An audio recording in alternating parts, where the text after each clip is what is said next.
It was just impossible. Bunch of drama happened. Not that I think y'all care.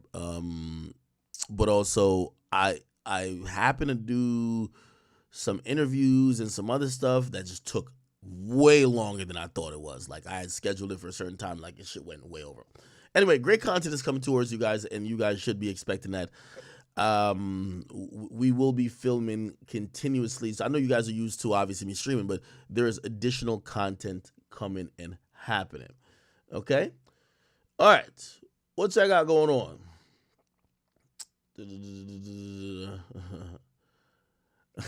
Somebody says what? Oh, Flacco never stopped talking. Shit, tell me about it. I'm gonna be honest with you. I think it's the same with me and him. Like literally, we actually did a 4 hour pod last night. Craziest pod ever. And I ain't even gonna lie to you. Like we've never even seen Flacco this flagrant, this direct. Still stuttering, but still, you know what I mean. Great pod, and the only reason why it stopped at 4 hours is because in an idealistic world, I was rushing back to try to stream. Obviously, that got derailed by, there's certain people within my life who they if you wonder why I don't stream half the time, they're fucking some shit up, right? Unfortunately.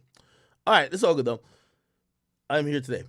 All right, we're definitely gonna be talking about this whole Meg and Nicki Minaj thing. Which, by the way, we were one stream before. Like, really, the stream that we canceled, not yesterday, the one before that, was supposed to be talking about like her teasing like this song. This song's already out. The response is already out. Nicki's going back and forth. We're really behind in this beef, so we have a long task of catching everybody up, understanding what's going on, breaking out all these lyrics, and figuring out who the hell is either the favorite in this beef or what's probably going to happen. All right.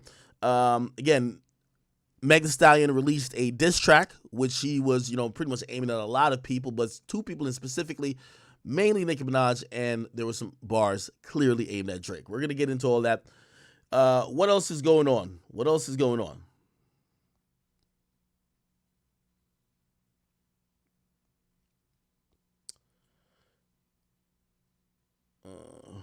What else is going on? What?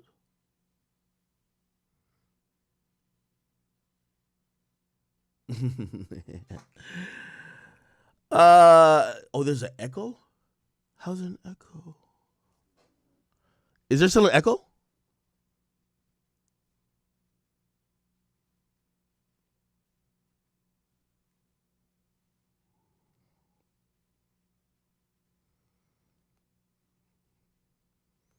Um, okay. So, I think I should just address this.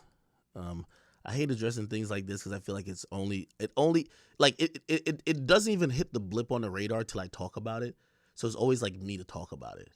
Um, so last night, first and foremost, just to let y'all know, I don't know. Listen, me and Cheyenne has not been together for like a while. She had like 4 court cases, trespassing, criminal, like a felony. Like she was fighting all these cases. She was staying in an apartment that I had. Bruh, we're not together. You feel me? Like again, you got to remember this is a person who brazenly will talk about her wanting to be with other dudes. So I'm like, cool, we're not together. We're single. You go do you. I'm gonna do me. Tell me how. I don't know why she's like in her feelings because I'm doing an interview with Flacco. She shows up to my headquarters trying to fight everybody. Not at my headquarters. I was at my house kicking it. There happened to be 2 women there. The chick showed up to my crib and broke into my house. You know what I mean? Um, I heard allegedly she went on live trying to spread some false rumors, and this is how pathetic this individual is. And I deserve all the flack that y'all give me because the constant question is why do you take this person back? I'm gonna be honest with you. Every time I hear like a salacious lie about this person or a lie that they tell, I'm like how could you even still be interested in me and make up these lies? Anyway, this person went on live last night and said some really nasty things about me. You know what they said? I was here. So in the reality, this person broke into my house, right? Was ringing the doorbell mad times, broke into my house, literally broke into like Jimmy the Lot, broke into my house. Alarm goes over, whatever. Sees me. I'm with 2 other females. Keep in mind, I'm not with this woman. I'm not with this woman. I haven't been with her. She's upset that I haven't seen her. I'm like, bro, like, my nigga, you'll never change. I'm just giving up on this whole situation. I'm giving up. It's over. Like, I get it. It's over. Like I've gave you 2 years to change. Stop fucking up my shit. Stop fucking up my streams. Stop trying to fuck up my life. Stop fucking up my career. Can't listen. Just is just the worst, like, manipulative person. The whole thing with Adam just makes up a complete bold-faced lie. I'm like, you know what? I'm just gonna. I told you I've been seeking peace. Yes, peace comes in not hanging with her and being around other people's energy. I'm sorry. Bro, she breaks into my house, sees 2 girls, super upset. Cause she's like, why you got 2 girls here? Yeah, it's my house. What the fuck are you talking about? Anyway, because she's, again, first of all, she caused like $40,000 worth of damage last week in my house. So I'm getting all that fixed. There's been contractors in and out of my house. I have to call the cops again. Because when she sees women, she's about to break everything in my fucking crib. Again. You get what I mean? Like, she literally ripped out, like my mom had to go to court against her because the last time I didn't want her to get locked up, my mama had to get her ass locked up. So, and even then, 2 days ago, my mom is like, yo, I'm only dropping this case just because of you. But my mom is looking at me like, you're a fucking stupid ass, loving ass motherfucking son. Like, why this woman has done everything to you in the world. Why don't you want the police to just put her ass in prison? I don't want to put a girl in jail, but I just don't. Cool. Breaks into my house last night, sees 2 girls. This is what I'm talking about, the lies. You know, Shorty actually goes online and says I was with some underage women. Now, let me tell you why she said this. And this is why manipulation is at an all-time high. The only reason Shorty's saying that is because she doesn't know who the girls are. She's never seen them. She don't know their Instagram, no nothing. She wants me to dox the girls, that she could go find them to go fight them. Just get over it. My nigga, I gave you 2 years of opportunity to be with me peacefully, living in here, never working, having the best life possible, and you basically said every single time, fuck it. I'd rather just be in hell. So, that pretty much happened. The police came, they asked me, they issued another summons. There's been about 20 of them now. Or not summons, but like a domestic violence report. I'm the victim again. They literally said, okay, we're going to write it for harassment. Do you want us to lock her up? I said, don't lock her ass up, but could you get her to leave? She leaves. She goes on live because that's her only threat to me these days, right? Her threat to me is your fans are so parasocial, they run to me. They just want to hear what I got to say because they want to know about your personal life. So I'm going to say whatever to try to hurt you. I think last time was like kind of like a complete breaking point. If you have if you're hurt because you see me with 2 girls and you could lie and get on social media or whatever and claim I was with underage people, bro, you're like the sick type of person. There's no way you could even have any type of, I get you're hurt because you see me with somebody else, but this is some other shit. So anyway, I actually declined last night when the police came because they asked me, they said, do you want to do a restraining order again? I've had 5 restraining orders against this woman. Okay, I told him, no, I don't want to come down to the station, fill this out, talk to your little advocate, get on the phone with the judge. I've done this 5 times. Just get her away from my house. But you know what? Maybe I got to. You know why? Because this person keeps going on. I'm not talking to you. I'm not talking about you. This bitch shows up trying to fight my assistant yesterday at my job after I already left. Yo, you and Flacco talking about me. I'm sorry, you're not a celebrity, my nigga. You're a girl who used to be dating me. Other than that, your storyline is clipped. I don't know what you got going on. This person is just so obsessive and so incessant where I've just realized I'm like, maybe I'm a little bit of a, like, you could blame me for this toxic love shit, but when someone gets on, right, and this has been my new motto for this year, I'm the person of second chances, right? So, like, I always, like, even shit out. Well, you caught me with 2 bitches, so your lie that's very flagrant, that could threaten my whole livelihood and threaten whatever, I'm going to forgive it because I shouldn't have been with 2 girls. I broke up with this girl. This girl literally is just fucking psycho at this point. Don't want to be with you. She's playing these weird games where, like, hey, I'm going to break all these things in the places that you pay for. She was staying at one of my apartment until she got her court cases done. I literally went to court and said, yo, drop all charges against her. She could have had a felony. Drop all charges. It's cool. Yeah, she broke $40,000. Just drop all charges. This fucking idiot doesn't realize that's me being nice. Like, I look like a bitch-ass nigga constantly being in court over a woman. Go back to Houston. Go be fucking whoever the nigga who you want to be fucking over there. I don't care. I'm going to be over here just doing what I got to do. But this person just don't want to do that. All they want to do is leverage some shit that they don't have. Okay, so her thing, oh, well, you haven't talked to me in like 2 weeks. yeah, my nigga, like every time I talk to you, you're manipulating some information about me. You feel me? I don't want to talk to you.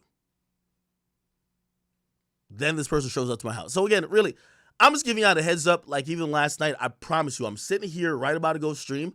I get a notification. This chick is circling my house like a fucking vulture. Breaks into my back door and then goes to where my security cameras are, sees some women on my security cameras, rushes at them. You know, now, again, obviously, for the people in there are probably some stupid-ass niggas there and be like, yo, well, what about if somebody was underage in your crib? Come on, let's be honest. Use your brain. You think the police is coming for a domestic violence incident, and they're going to be like, oh, okay, great, just leave the kids in there with that. Come on, stop playing. The point is this. She wants me to post IDs and documents of women that she wants to fight. Newsflash to every girl or any woman. You can't beat up other girls for a nigga to want you. Like, bro, just go, bro. Like, I gave you 2 fucking years. You feel me? 2 years. 2 years you can't get it right. So I like to address my personal drama before we get into everything. But that's pretty much it. So I saw that person just on live yesterday, just saying wild, salacious shit. I was just like, yeah, I'm like, yo, half of it I was like, damn, I'm an idiot because I've forgiven her for a lot of shit. You know, usually once you break tens of thousands of dollars of shit in people's houses, they usually just say it's a wrap. But then I'm definitely an idiot when someone's just down to lie and just be like, yo, this guy's fucking kids. My nigga, because of whatever little boom shit you got going, or not you got going, that happened, please, like, even a lie doesn't sound believable. But anyway, pray for me, because, again, I know I see some of y'all comments, I say, just leave her. I haven't talked to this person in 2 weeks. They said that they went to Houston. They lied. Just to come pop up on me for some dumb shit. We haven't been together. We're not in a relationship. But she's upset if I'm see any girl around me. Again, I'm dealing with one of those. I know some of y'all will be like, yo, we'll use the law. I'm really not trying to like get people locked up. And I hate to even be put in that position where I have to. You feel me? So, again, to be honest, I'm going to probably take it by ears. And I'm going to be honest with you, like I'm going to do today. Because they asked me last night, you want to have a restraining order on this shit? Because, like, bro, we've been here 35 times. Like, she's not going to stop, bro. Like, it's 15 cops outside my house last night. Like, nigga, I live in a rich neighborhood. They're all looking like, everybody in my neighbors look at, yo, what this Negro got going on? The cops even look at me and be like, bro, we come here all the time and we just get her to leave. Why don't you just tell us to lock her up? Like, the last time they locked her up, they were like, it's not even your choice. Like, we got to protect you because you're an idiot. So I'll definitely not deny that I'm an idiot in some of this. But at this point, you know, I don't want to keep going back and forth with this person. This person somehow thinks she's a celebrity because of y'all. Because of y'all interest in what she might say about me, she thinks she's a celebrity. You feel me? Like, you know what I mean? Like, she getting carted off by the cops. She's like, I'm going live. Like, what are you talking about? You know what I mean? Like, great. So anyway, I will leave it at that. But I might today, you know, if this person, again, I hope to never address this again, but I'm sure this person's either going to do a few things. Try to break some of my shit. Try to get online and say some more crazy damaging things about me, which is just not true. I might have to get a restraining order today. So I might be up in the police station again, getting my 6th restraining order against this chick. Yeah. Pray you never find a girl like this. Just pray. Please. Just pray. Pray for me. Pray for y'all. Pray for everybody. Okay.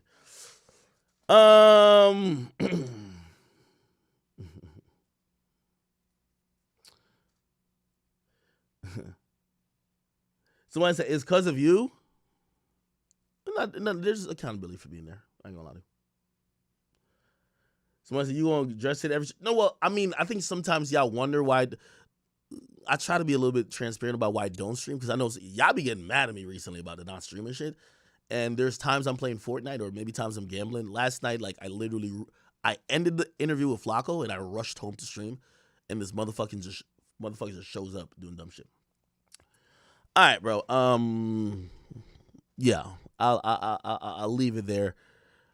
You see, I'm also in a catch-22 with this person. There's no secrets or no, like, I've told you everything you need to know about me, or people could ever say about me. This person at this point is down to say whatever salacious lies just to try to, you know what I mean, hopefully try to, like, twist my arm into, okay, all right, chill out. Whatever, bro. Okay. Yeah. So that was everything to do with me. Is there anything else? By the way, welcome everybody who's joined on YouTube. And I think we should be on Rumble. Let me just see.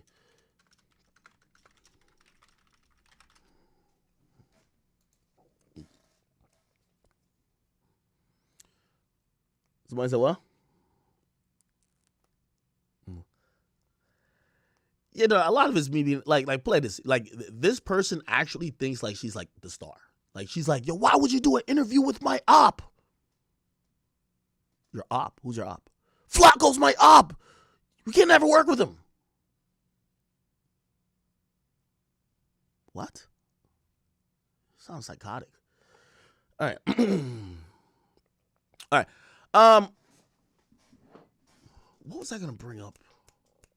I did have a few topics, but fuck it. I don't want to get into the Nicki and Oh, hey, listen, it's all out war. Everybody's getting it in. Speaking of which, let me go to this Ice Spice thing. Ice Spice thing. What's the name of that song she had? Thank you the shit. Thank you. Is it lyrics? It's called, oh, Boy's a Liar? No. Thank you the shit, but you the fart. Whatever the case is. Yeah, this song right here. Apparently, so Ice Spice apparently is in a back and forth subliminal game with Lotto. This is the dumbest beef ever. Now, I keep telling y'all, in the Avengers or the female rap Marvel universe, we have Nicki on one side and Cardi on one side, and pretty much everybody's picked a side. But I don't know if this is a result of that like civil war where people picked sorry, where people have picked a side between Nicki and Ice Spice. I think mostly it's because Ice Spice thinks that Lotto is stealing some of her things that are proprietary in her opinion. Now this is gonna sound stupid. I'm only catching up to people who have no idea about this beef allegedly. So Ice Spice, Lotto, like apparently, let me see. Okay, this is probably a good recap right here. Do they have beef? So, oh, we can't find. So basically, they were beefing over like poses, like the pose where they both turn around and they're, you know what I mean, their asses in the air or whatever the case is. Let me see if I could. I'm gonna try to give you a little bit of history of the beef, and then I'm gonna show. I'm gonna tell you the latest shot that we've seen Ice Spice allegedly took.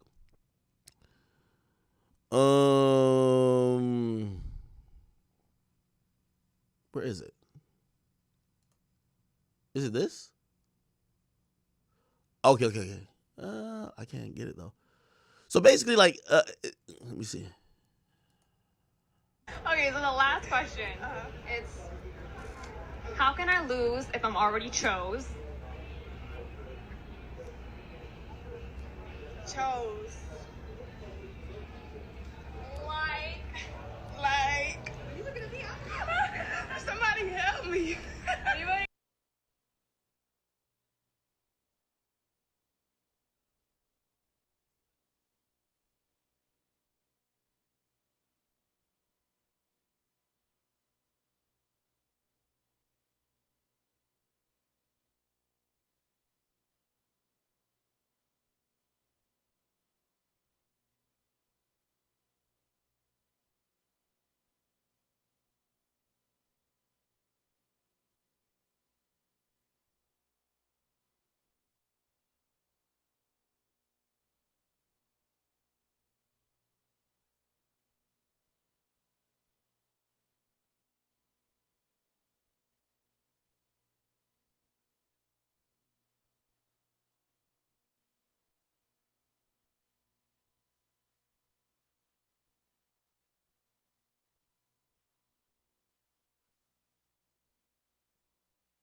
this shit off by saying fuck y'all. I ain't gotta clear my name on a motherfucking thing. Every time I get mentioned, one of y'all bitch ass niggas get 24 hours of attention. I'm finna get this shit off my chest and lay it to rest. Let's go.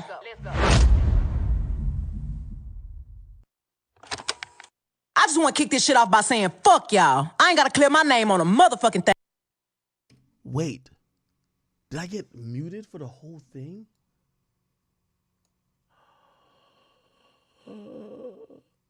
I muted the whole topic? I'm so done. Okay, all right. Fuck. Yeah, the Ice Spice thing is kind of quick. All right, cool. I'll recap it again. Anyway, so Ice Spice, so it's basically the rap Avengers going on, and honestly, I got to give the women credit because they're beefing more on record than the dudes. The dudes are all about, I'm gonna see you, I'm gonna fuck you up, I'm gonna jump you, I'm gonna catch you lacking, you ain't street, I'm street, let's get on Instagram Live and argue, let's call you a snitch, blah blah blah. It's a lot of lip service pause when it comes to the dudes. The dudes in hip hop, or they're not seen eye to eye, but they're not bringing it to music anymore. It's one of those situations where if you know they don't like each other, but they're not beefing anymore on record. Could be a bunch of reasons. Half of these guys can't really rap like that. And also, I do think when men, especially dudes with like large crews or entourage or cities or hoods backing them, when you start getting into that dissing game, it becomes really staticky because all these guys, basically their income is off of these festivals and these group performances, right? So we're seeing the guys not really diss each other or be going back and forth as much, unless it's, obviously you get somebody like Drake, he's going to definitely do it. But what we're seeing with the females, that they're definitely doing it. Now, I think it kind of plays into some of the promotion for their music because, like, watching a bunch of women and there's no drama is, like, impossible, right? So, again, what kind of fuels them is more than even rap blogs. Is like the Shade Rooms and Hollywood Unlocked and this and third. So, apparently, Ice Spice, which if we're talking about the Marvel rap girl verse, she would fall on I believe the Nicki Minaj side, right? So there's two sides. We got Nicki Minaj, we got Cardi B. She falls on the Nicki Minaj side of things, right? Now with her falling on the Nicki Minaj side of things, there's a bunch of people like innately you would think she don't fuck with. Now I don't know if this particular issue is because of that or because of some other shit, because it kind of is delving into some you're copying my style stuff, which by the way, I know Ice Spice seems like she's been around for like half a second, but apparently she's had such an impact that she could even say to Lotto or whoever else, y'all are copying my style because I've came and had this big impact. Now, what are we talking about? It's like simple shit from what I've seen, and maybe some of y'all know more than me. It's simple shit like Ice Spice has a pose where she splits her booty cheeks, bends over, and puts her middle finger up right by her pussy lips, okay? Because Lotto has done that, that's one of the things that, I believe she or the people who like her are saying that Lotto is copying. Also, there was a couple weird moments where, let me see if I can find this clip again. There's a couple weird moments where Lotto was kind of like asked about Ice Spice, and it felt like it just wasn't genuine. Let me see. Yeah, so anyway, like there was an old clip where she was on a red carpet. They asked her about like an Ice Spice song, a song that was really popular. And she was just like, what are y'all talking about? Like she couldn't finish the lyric. Some people thought it was shade. This was what it was. Okay, so the last question.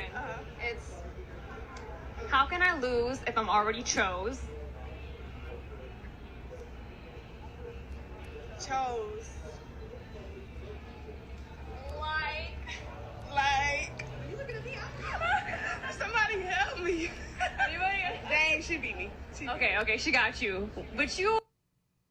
Okay. Cool. So she didn't really know it. We see tweets followed up later. Ice Spice was like, yo, bitches ain't taking shit from me but notes. Big Lotto was just like, bitches pussy ain't taking none. Which, by the way, bitches is pussy ain't taking none. Okay. So basically she's like, she ain't taking notes. And then, you have certain Ice Spice fan pages. They're showing how there's been a little bit of copying of the swag. For example, Ice Spice had a song called Boy's a Liar. Let me make this a little bit smaller, chat. She had a song called Boy's a Liar. And then, it was kind of in the same style as, Boom Part 2 with Lotto, which that was a different song. Anyway, here's the thing. People also saying Lotto's been doing the the little Ice Spice emote with the booty cheeks out, fingers by the pussy. Some people feel like Lotto did it before Ice Spice. Some people feel like she's doing it to copy Ice Spice because that's Ice Spice's signature. Super dumb. We've seen Lotto kind of get on her Instagram or whatever and kind of like post like really innocuous like posts, but it seems like it's aimed at maybe Ice Spice. Leave me alone. This and third. Okay. So then Ice Spice drops a song, which I kind of like the song, which is, yo, think you the shit, but really you the fart. Okay? I ain't gonna lie to you. Whoever Ice Spice ghostwriter is must be having fun at life because they're not taking nothing serious, all right?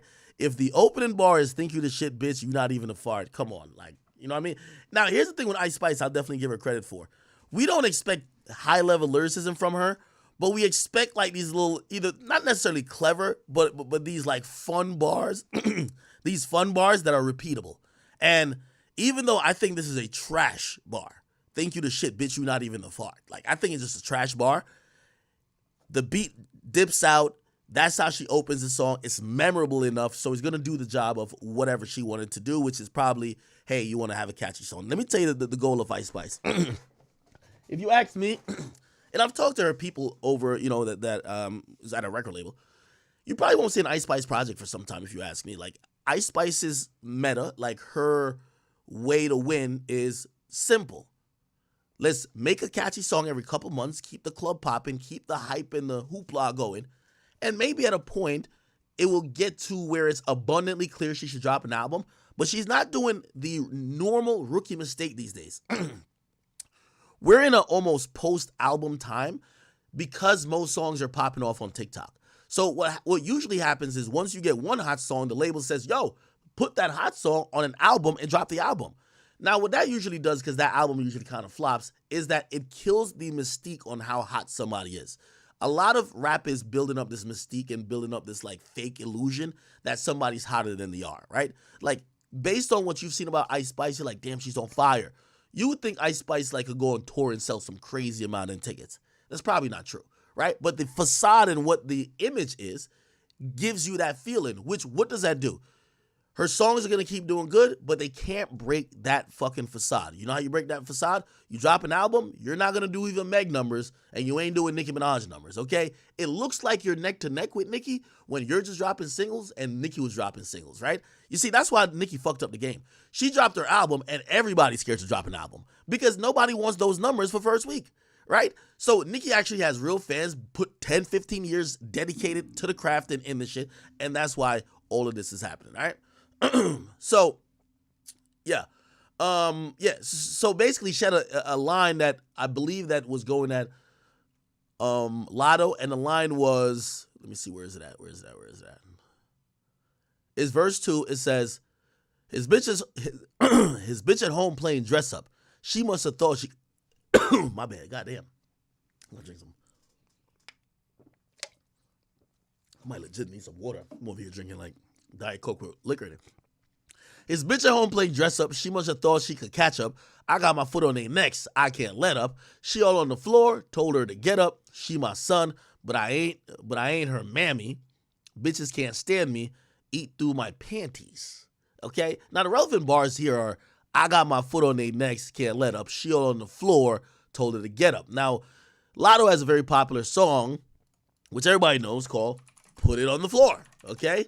So when you're telling somebody to get up off the floor, and Lotto literally in the music video, if you could see, you'll actually even see her depicted on the floor. You feel me? Like, somewhere in here. But anyway, the song's called Put It on the Floor. You know what I mean? I think Cardi's on the floor too.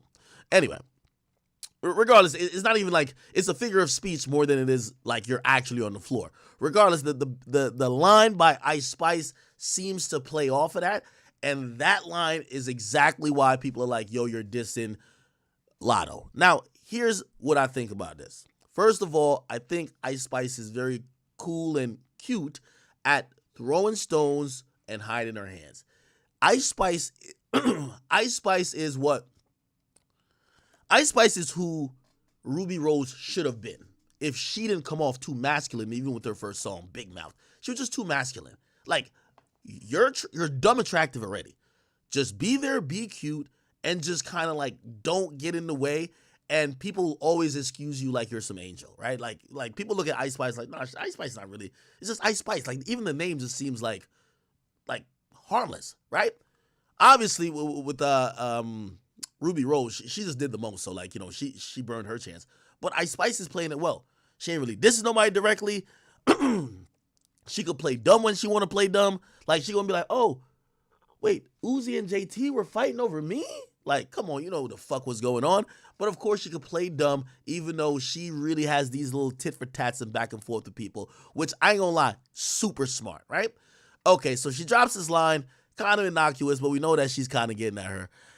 If you're asking me if I'm Lotto, I either directly answer her ass on some shit like Nicki Minaj, because I don't think Ice Spice could hang with even a Lotto rapping. I just completely diss her ass and violate her, because these little cute bars won't mean nothing once you just drop a full diss on her. Or you very directly aim at her. So if I'm Lotto, I do that. You get what I mean? If I'm Ice Spice, I just keep poking the bear. You know what I mean? Again, at the end of the day, I think all these help to sell Ice Spice records. So of course I'm going to have a sneak diss towards all my ops on all my singles, because right now I'm a singles artist, because I'm getting worked on TikTok more than I'm getting worked in the general audience by albums. Okay. Cool. I wasn't muted for that, was I? Was I muted for that? If I was muted for that, I'm gonna be tight.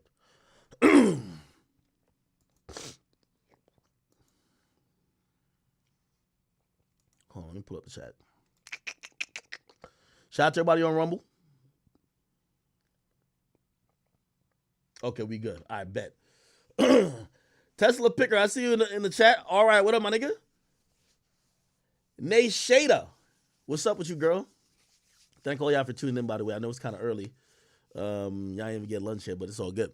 All right, we then got to get to the obvious, right? This elephant in the room. I've been saying for months, people. I've been saying for months. When is Meg gonna pick up a stick? Okay? Now, granted, let me be very clear. And I ain't gonna lie, like I was watching, like I wish I was on live last night. Like I wanted to see this shit happen live. I wanted to be streaming it while Nicki's live and on. But unfortunately I couldn't. Here's the thing. I've been saying Meg should pick up a stick. Now I'm gonna be very clear, and I understand some of y'all don't like Meg or feel a certain type of way about Meg because of Tory. Listen, we gotta learn how to separate things. You get what I mean? Her issue with Tory, okay, that's over there. We could talk about Marcus and Stallion, Big, whatever. We're talking about her and Nicki now. This is rap beef, okay? Now, I've been saying for the longest, there's about 5 female rappers I think is complete pussy.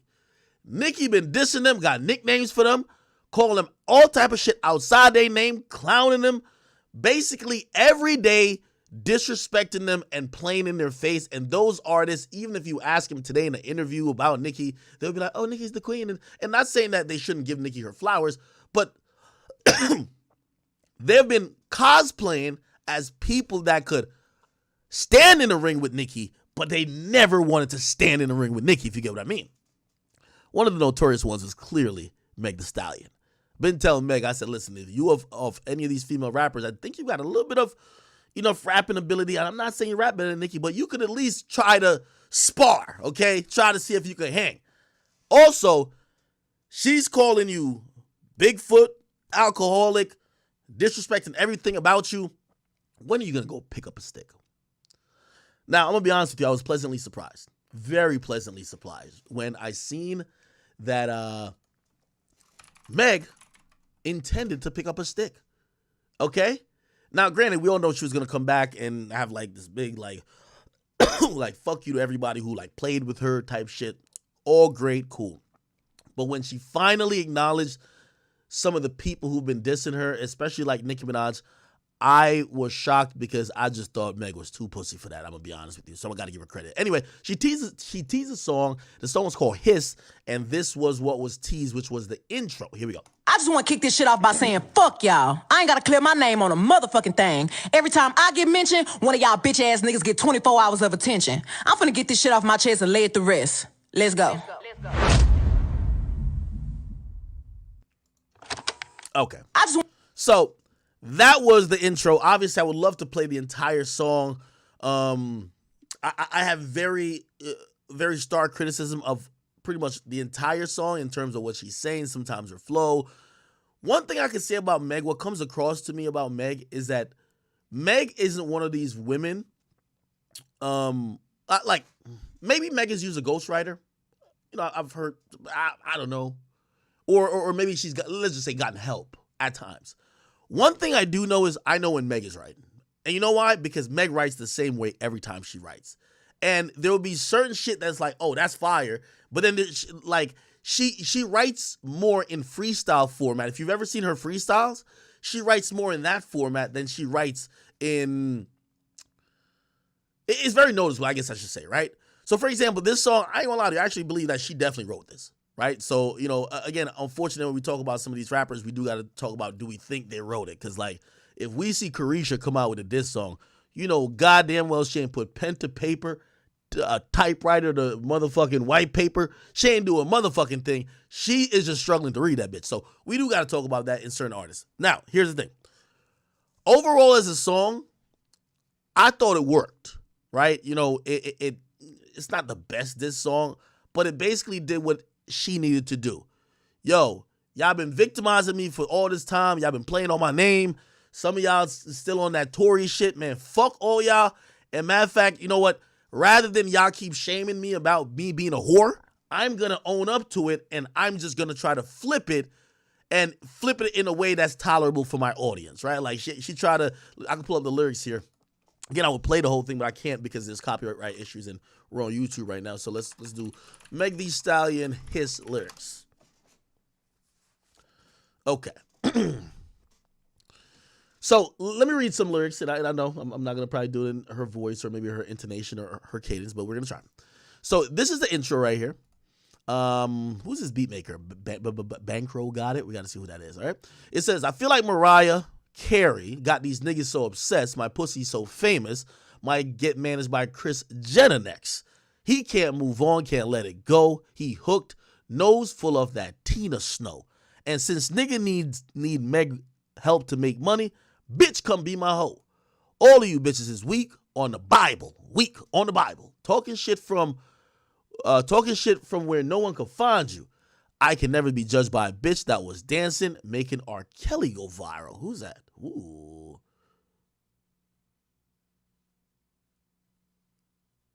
Was that it? Who's she dissing, though? Who is this line at? This is definitely at someone. I can never be judged by a bitch that was dancing, making R. Kelly go viral.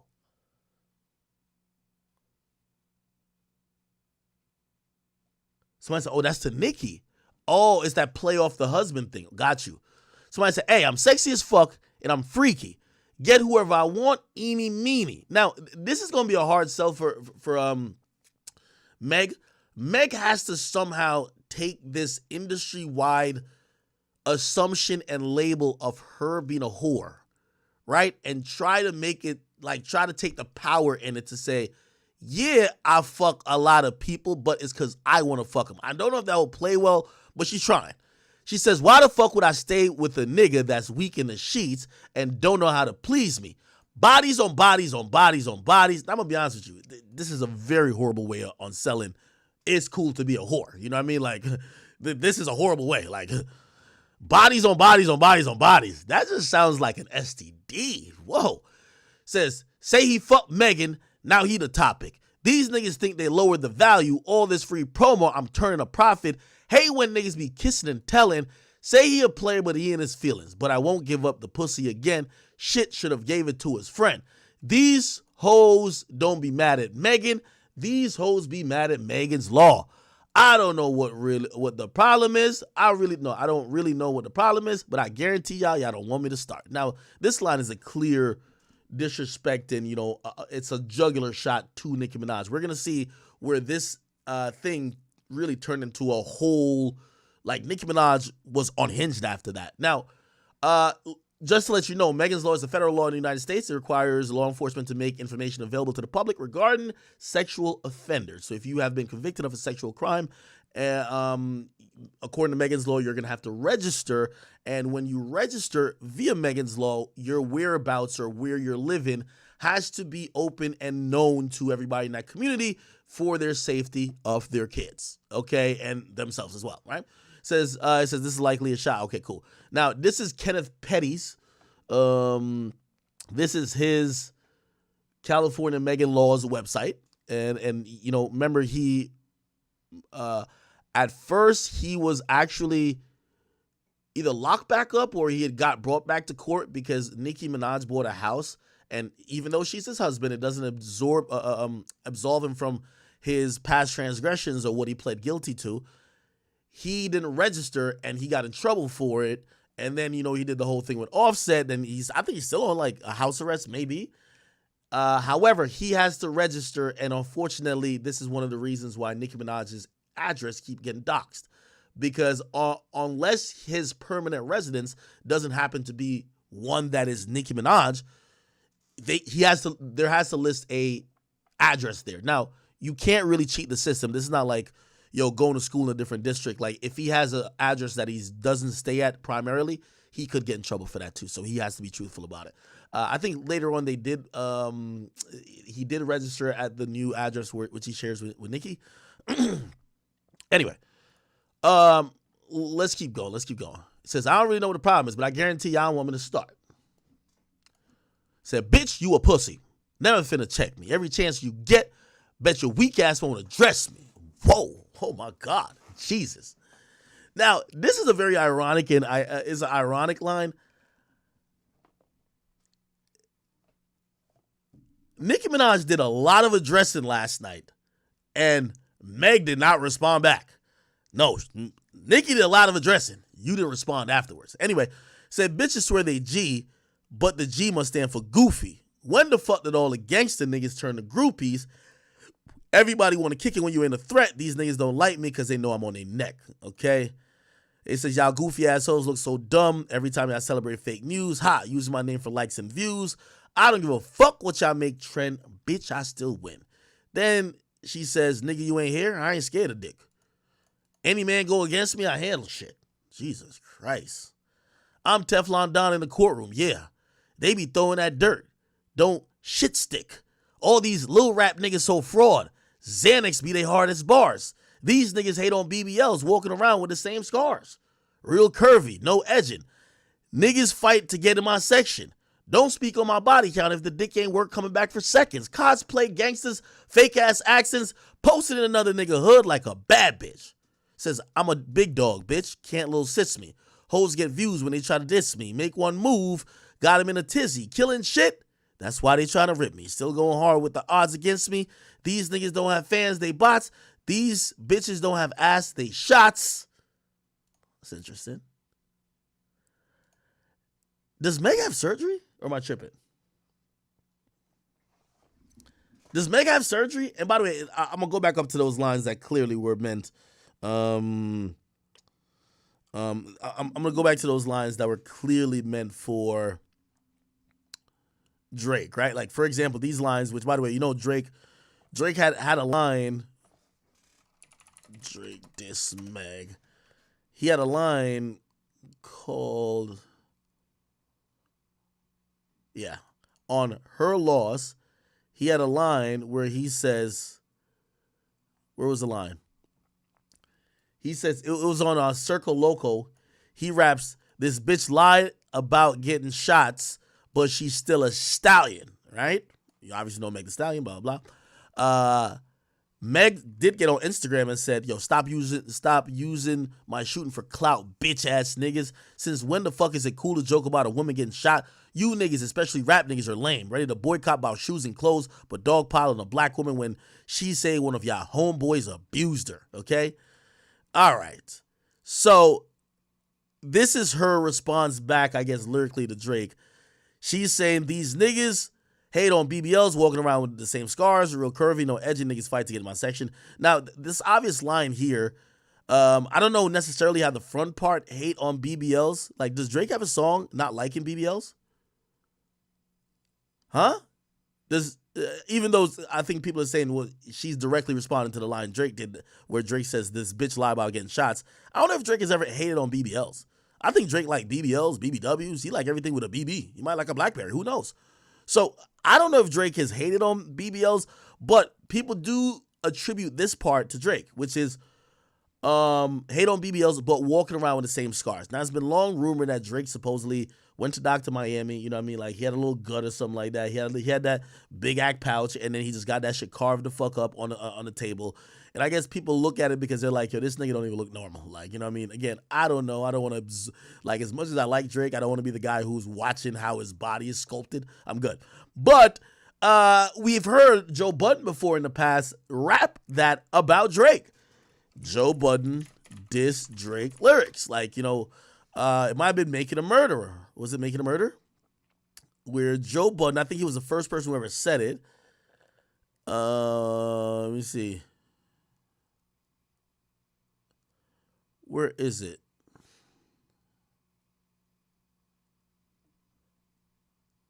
No,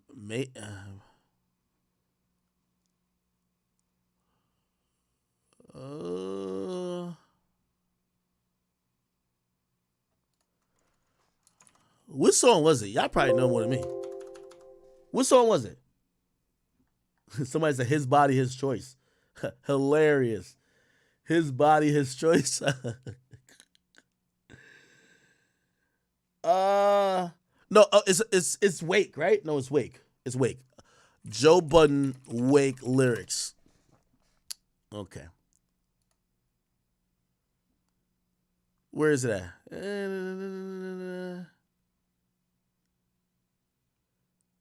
Hold on, I'm gonna find it. It's something about Dr. Miami. Maybe it's What Am I Afraid Of?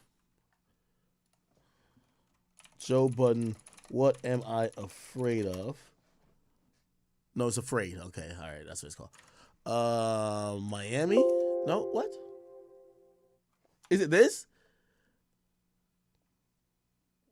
I just want to get to the, oh, here we go. Okay. This is Drake.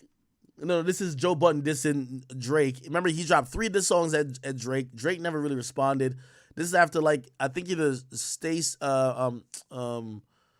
No Shopping or, like, No Stylist, one of them, and Joe just went ballistic. Drake was on tour, and Drake just clowned him. He never really responded. Joe dropped 3 diss songs back to back to back. I thought, like, 2 of them were hard, but Drake was just like, nah, I'm not about to respond to you. Anyway, in one of the diss songs, Joe Budden, is the first time I heard about it. You can tell me if you heard about it before. Basically, it says like, yo, he says, see, some of us know you as Jimmy, barely old. He had the baby belly fro. Nigga was frailed up in his clothes. Barely got a hold and it seemed very out of control. Wish we could go back and grab the Blackberry with a scroll. Oh, yeah, Aubrey, that's the one we trusted. Not this new Aubrey with his stomach sculpted. I'm disgusted. You're such a fucking incumbent. Can't govern. Trust in public, becoming a fucking puppet. I think this might have been the only part. But the stomach sculpted part was very, like, people were like, what do you mean stomach sculpted? Right? So Joe did have a tweet. I don't know if he deleted it. Looked like it's still up. It says, irrelevant rappers is greater than rappers who get lipo twice. So I think that's when people were like, oh, so, you know, Drake is going and getting under the knife to get fat sucked out of his stomach because he want to have that 8-pack or whatever the case is. This is the first time we ever heard about these things. You get what I mean? What do y'all think about that? I mean, necessarily, like, I don't really like to judge how other men, like, carry their bodies. Granted, I'm not in the best shape, period, so it's like, whether somebody worked out for it or got under a knife. Well, actually, I guess I would probably, because I wouldn't get on a knife. Nah. Or maybe I'm just, like, copping a plea for Drake, because you don't like Drake. Is that kind of gay? Is that kind of, like, bro? I ain't gonna lie, there was a video of, like, Funk Flex getting fat, like, sucked out of, like, his stomach. Yo, that should disturb me, bro.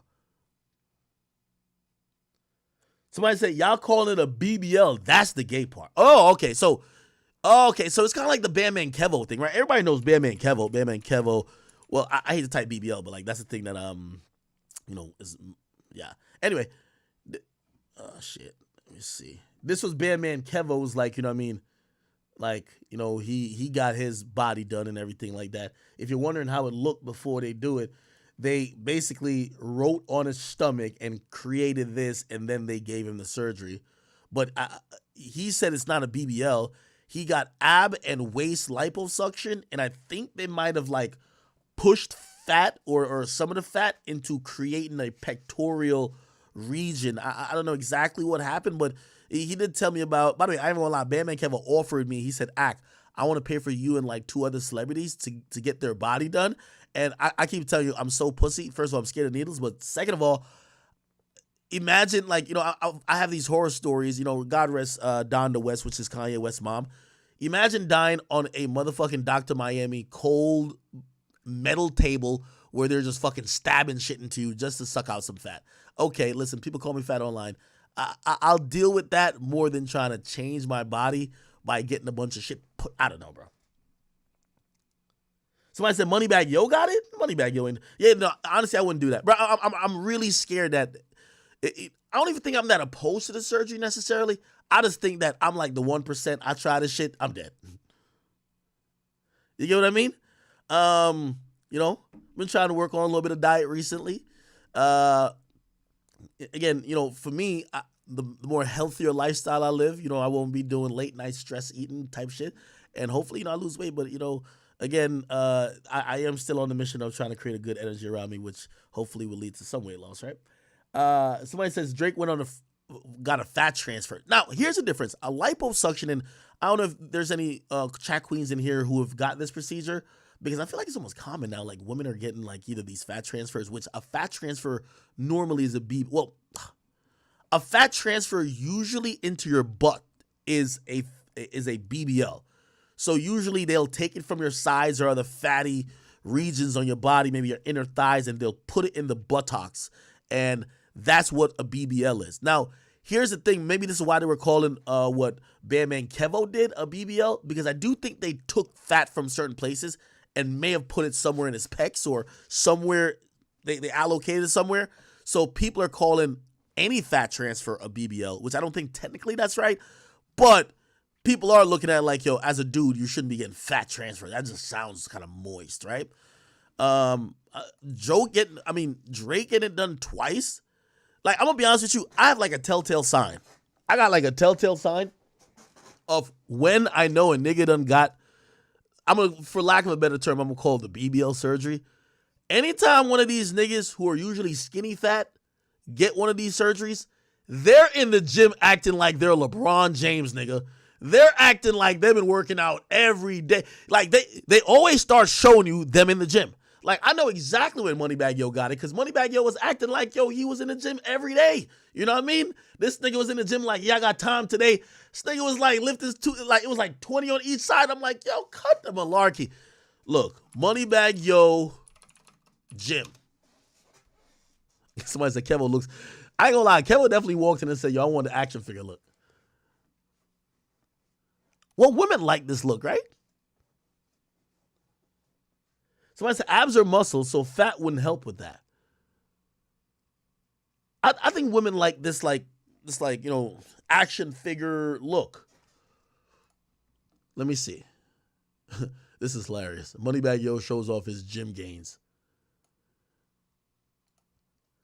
Yo, the only thing I would say, hey, so chat, and I've only seen this in Miami airport. Anybody been to Miami?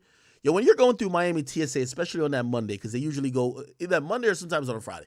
When you're leaving out of that airport, because I guess a lot of women book their mommy makeover or they book their BBL surgery and they got to be there at a certain time. So you usually see the influx of people come in the same time and leave the same time. Man, I saw a line of women. They're all in wheelchairs. Like, I thought there was something wrong with them until I realized they all got these girdles on and these cushions underneath them. And I was like, oh, shit, this is a line of women who just got the surgery, right? Yeah, I remember when Moneybag Yo was like actually a little pudgy. For a second, I was confused. I'm like, how these niggas go to the gym for like 4 days and they ripped as a motherfucker? Moneybag Yo fat. It was never like, yeah, it was kind of like this. Like, you know what I mean? Yeah, like, not much definition. He's not like finesse 2 times type shit, but like he wasn't like, you know what I mean? Yo, I'm a bodybuilder type shit. Until like the new gym pictures and clearly he's on some bodybuilding time. Like, yeah, I ain't gonna lie, he looks kind of fit here. Is there like a side effect of this shit? So I said lean makes you fat?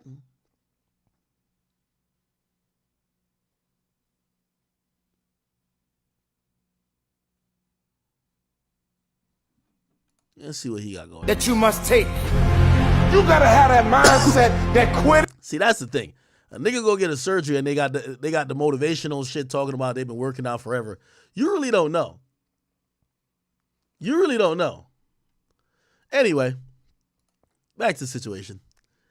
Okay, so Joe Budden claims that Drake got lipo twice, and now we go back to Meg, where Meg is basically kind of like hinting towards that too, saying that he has the same scars as a woman that got a BBL, right? So if you have the same scars, that means they've sucked out fat out of your body at the same places, which is, I think it's a normal same places. I think it's like maybe around stomach area, like thigh and something like that. They've sucked out fat in the same areas that would suck it out for a regular girl wanting a BBL. So I guess she's making fun of Drake, okay?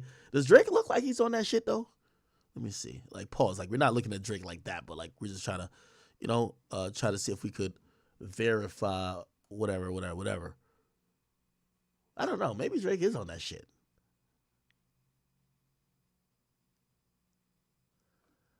I ain't gonna lie. I remember when Drake kept posting gym videos. Like, it was him and OVO Rocks.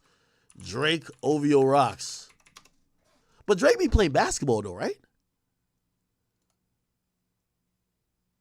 Maybe he's natural.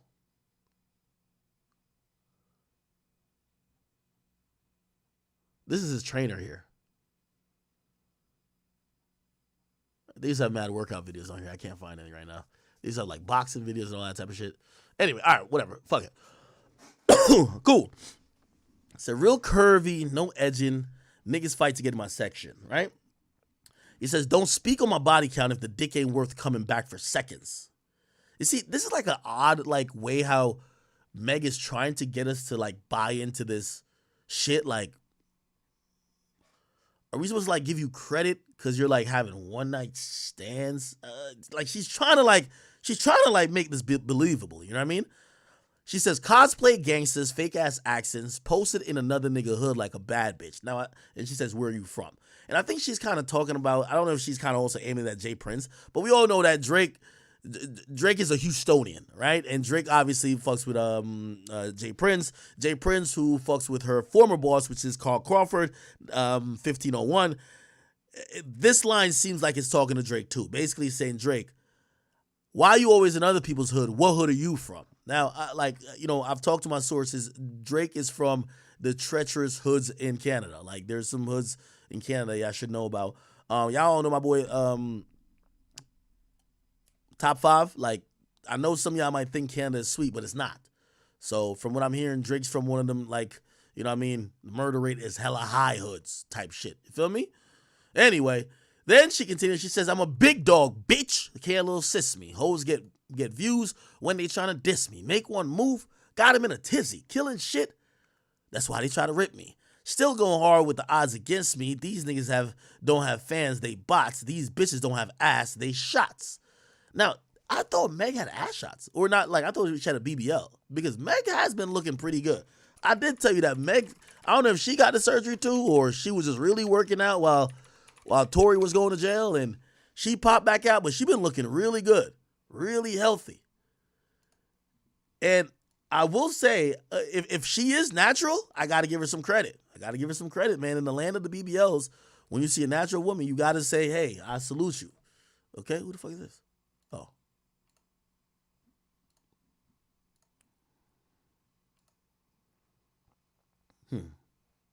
Okay. All right. Well, we know Nicki Minaj. Nicki Minaj got ass shots, right? Nicki Minaj ass shots.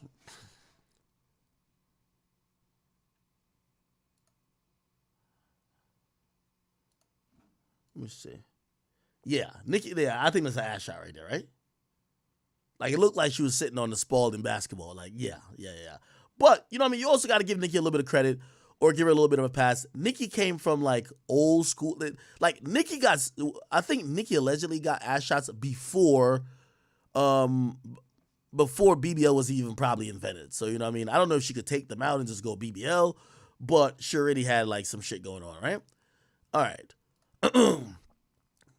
Then Meg says, and they still tuned in if they fans or not. Allegations from oppositions Bitch niggas just eating it up. These blogs get paid to lie. Y'all talking shit and be broke as fuck. Bottom line is I'm still rich. Y'all do Megan bad and I'm still good. Bringing up who might have fucked, and the bottom line is they still would. Okay. I hear little battle rap lines. I just want to fuck my nigga in peace, but all my old niggas still love me. Nigga ain't hitting this pussy in years. Damn, I knew my shit was heat. None of you niggas was wifey material. None of you niggas was worth all the drama. None of you niggas was hitting it raw. Like, this is a wild, crazy hoe bar right here. None of you niggas was hitting it raw. That's when we be like, yo, who cares? We hit. Like, I don't know who, like, you can't diss a nigga and be like, at least you ain't hit it raw. Okay. Still hit though. All right, whatever. So, and I'm not mad at, and mad I'm not one of your baby mamas. Who would be mad that she, maybe, who got multiple baby mamas? Tori? No, Tori got one. Party? I don't know. Always got my ass out. Always let my titties show. When I'm in the gym, I think about the bitches I'm shitting on. I'm way too fucking cocky to take him back if he been cheating. I can't let none of you raggedy bitches think that y'all my equal. Ever since I claimed the summer, all you bitches want a season. Ask a hoe why she don't like me. Bet she can't give you a reason. You know, motherfucking well, these bitches want to sound like Tina. Don't you grab a mic and think that me and you competing. Hey, bad bitch and the walls ain't bending. Post photo, name starts trending. Why every time one of y'all Z-list hoes do an interview, I get mentioned? I don't give a fuck. Let's see, who be talking about her? That ain't Chromaz. Ain't nobody talking about no fucking Chromaz. I don't give a fuck who think what. You niggas is typing for nothing. On the internet typing the shit to me, write him a letter or something. Say, bitch ass nigga, don't type to me nothing else. Don't write to me nothing else. Get the fuck out the comments. Download JPay since y'all niggas got so much to say. Or schedule a conjugal visit or something. Aha. Dick riding ass niggas. Holy. Alright. Okay. Not bad. Now, I'm gonna be honest with you. I think we all knew this moment was gonna come. Because Nicki has been literally lyrically bullying these girls and they have been running out of options. So somebody had to pick up a stick. What I was most impressed by was this, okay? After Meg drops that song, and before people could even digest all the lyrics, 15 minutes later, you get Nicki Minaj, she gets on Instagram Live, and she previews a song she kind of had in a tuck. This is her song. Check this out. Hey, hey, hey, hey. Listen to this, y'all. I said that. Hey, y'all. I said.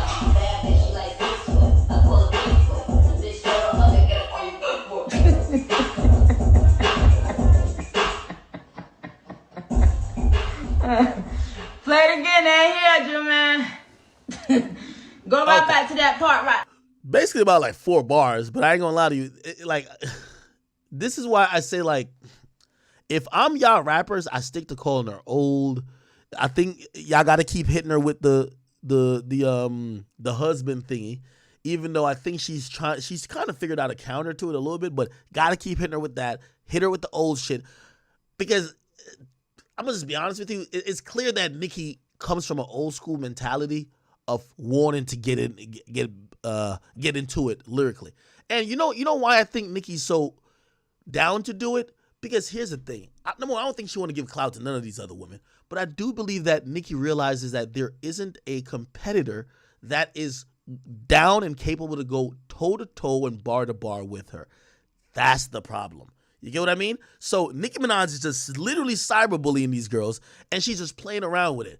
She probably had this in the tuck. This might be an unfinished song. But just to Meg probably been working on her song for like 2 months, right? Like trying to get every line right. Like, Nicki having fun. You get what I mean? Playing with her kid in the next room, got her husband cooking up some eggs and bacon and shit like that, and she's just fucking going in, right? I'll play it again. Okay.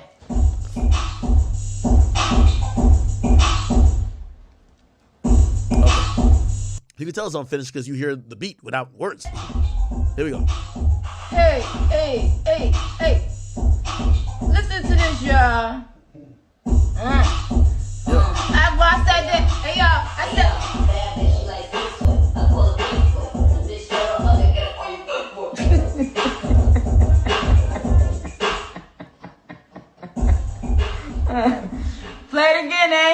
Okay.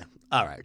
So Nicki posts this. Everybody's like, oh my God. Like, damn. Like, again, I got to give Nicki some credit.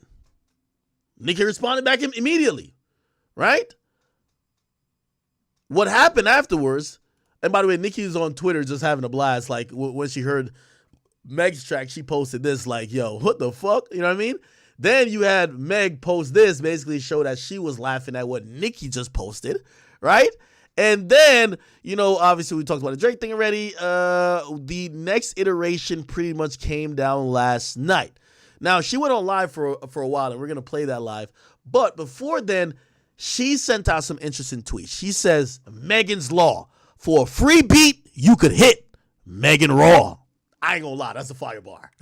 Megan's Law. For a free beat, you could hit Megan Raw? Nah, you got it. Yo, you got it. You got it. Hey, what I do like what Nicki's doing is that Nicki isn't being shamed by her husband's past, and she's telling motherfuckers, square up with me, nigga.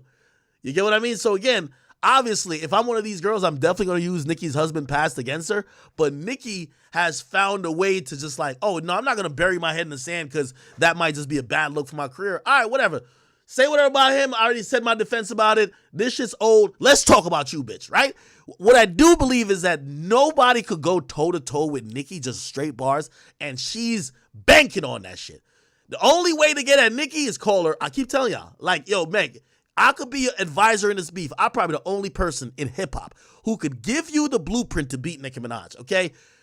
First of all, you came into this beef doing the right things. You got to call Nicki old. You got to call her old, bitter, and you got to talk about her husband being on the sexual offender registry, all right? She's kind of trying to knock off this whole sexual register shit. She wants you to rap with her. Don't do that. That's like actually a setup. You're not going to win. You got to shame Nicki. You got to shame Nicki as the old bitter aunt that's a fucking creep. You get what I mean? You in any type of way, you got to do that. You got to do that by saying, yo, like, shit, listen, hey, any advice after this, I got to charge you. You got to be like, this, yo, Meg, I'm writing the next bar for you. Check this out. Your husband on the sexual registry list, your brother was doing all type of shit to 17-year-olds in jail, and you collaborated with 6ix9ine. I know 6ix9ine's my man's, but you got to throw him in the mix too. Everybody got to get it. You got to mention anybody who's had any type of sexual impropriety history with them. You got to just throw everything in the book, and you got to try to just fucking avalanche this bitch. Like, you can't, fuck the rapping. Like, we not going bar for bar with no Nicki Minaj. What you're going to have to do, get your research team on. You know how the barbers are stalkers?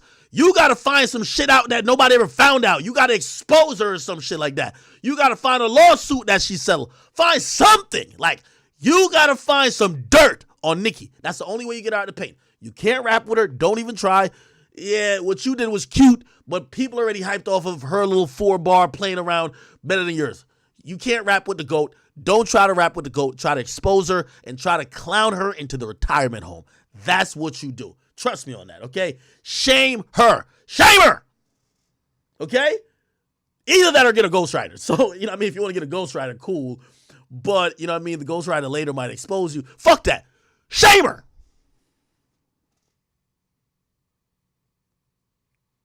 Okay. Let me see. J. Marie says, nah, ain't nobody hyped off that. Wait, y'all wasn't hyped off the Nicki shit? The Nicki shit felt like it got like a lot more attention. You know why? Because it was so direct. And that's another thing too. Nicki been waiting to be direct while all these other women have been tiptoeing. And I've really thought that they're scared, not necessarily of Nicki, but Nicki's fan base. Like, it's been in every female rapper's best interest. Like, for example, look at JT. It's been in their best interest to be in the good graces of Nicki, that maybe the Barbs could support their music. Because let's be honest, these women don't sell. Like, Nicki is she's like an enigma. The majority of these female rappers do not sell. They can't sell over 30,000 records. They don't sell. All they do is have followers on Instagram and go live and have 20,000 people watching them. They don't sell music. So there's been a strategy of new female musicians to say the only proven fan base in music that buys female music is Nicki Minaj Barbs. So While I don't want to suck up to her, I can't beef with her. While I don't want to be her underling, I can't go at her. And if she do take little shots at me, I'm going to ignore it. So that's the thing. I really think everybody cares about Nicki's fan base because Nicki's fan base is doing something that none of their fan base is doing, which is buying records. If you get what I mean. Somebody said, Big Swello says, I don't care what nobody said. That new Meg song is heat. All right, hey, listen, I thought it was serviceable. Anyway, let's keep it going. Nicki Minaj then says, repent, wicked woman, repent. And basically, the fuck? This is an old tweet from 2011 where Meg Thee Stallion says, my mama really want me to slap her in her motherfucking face. Now, let me be very clear. Meg Thee Stallion's mom passed away. Like, I believe, right? Yeah, Meg Thee Stallion's mom passed away. So we want to be also very... again, I know y'all would think me and Meg got beef. Like, no, we disagreed over a couple things. Ain't that fucking serious. I got to cover rap. You know what I mean? It ain't that fucking serious. You know what I mean? Whether she likes me or not, I still make my money. I don't care. So I'm not here also to disrespect her deceased mom, but Nicki is one of those ratchet mouth New York girls that you don't want to get into it with. They'll tell you they're the type to clown you about your abortion, your miscarriage, your dead mom, your dead cat, your dead animal. Shit, they might even clown you about being dead. You know what I mean? Again, they don't care. So anyway, someone, which is a Nicki Minaj fan page, it was his Onika's Thong. Imagine being, the person's name is Tyler, which seems to be a dude. You could imagine this person might be homosexual. Their name is Onika's Thong. This is how much they love Nicki Minaj. They say, Nicki, this is sick. Nicki sees it, says, repent, wicked woman, repent. Which is so crazy. Yo, Nicki's saying this about a fucking tweet while Nicki's, it was allegedly, if I'm remembering correctly, Nicki's brother's semen was found in the underwear of like a 13-year-old boy or something like that. Like his DNA was found in the boy's underwear. Like if we're talking about repent and we're talking about sick, like, okay, great. You're mad at your mom. You say you want to slap your mom. Okay, cool. That's one thing. Your brother, hold on, let's Google this shit one more time. Nicki Minaj brother DNA underwear. We gotta really look. Okay, here we go. Semen on, it was a girl. Semen on girls' pajamas, consistent with Minaj's brother. Expert blah blah testified that there was less than a 1 in 348 billion chance that the DNA found on then 11-year-old clothes belonged to someone other than Jelani Mirage. I don't know what sick is, but this sounds sick to me. But here's the thing. This is the great thing about this beef. It's all about, it's like everybody got the Pinocchio nose. Everybody's a hypocrite. You know what I mean? It's like Nicki's over here like, you're sick. You wanted to slap your mom? Well, your brother was nutting on little 11-year-old girl pajamas. What's going on? It's all about a bunch of bullshit, right? Look, Mirage allegedly began, I don't even want to say these words. His stepdaughter is off this 4 times a week after he married the mother. Wow. By the way, I believe he's in prison. Let me see how long is he in prison for. Jelani Mirage prison. Let me see. Oh, he was sentenced to 25 years to life. Wow. Okay. All right. Let's go back. So we're talking about things that are sick. By the way, the Barbs do not think that's sick. You know what I mean? Now look at this. This is what Nicki says. So somebody else named She's Fishy says, I'm shocked that nobody caught this. Nicki Ben told us the beef didn't stem from WAP. Now, allegedly, Nicki was cool with Meg. Then Meg turned around and ran to do a song with Cardi, and that's like, yo, you just crossed like the Avengers line, so you're the op. So some people felt like it started from when she did the song WAP with Cardi. So Nicki was actively trying for a baby, and Meg, trying to encourage her to drink, suggested that she could get an abortion if she was pregnant. So apparently this is like the bad thing that Meg did. And Nicki says, what a disgusting serpent. Y'all post-party song under this. They paid to make it disappear. Let's go. Lying on your dead mother is insane too, but Party said it. It wasn't me.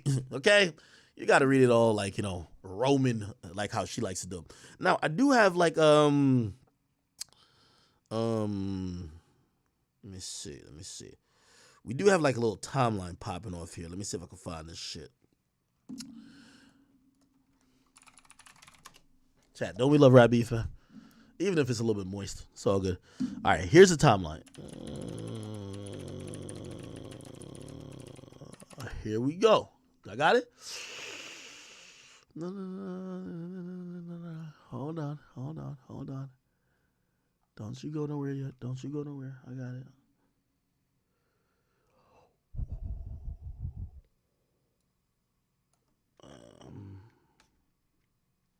Give me a second.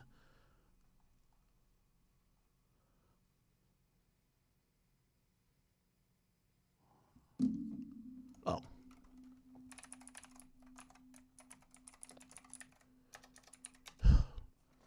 Okay. Give me a second.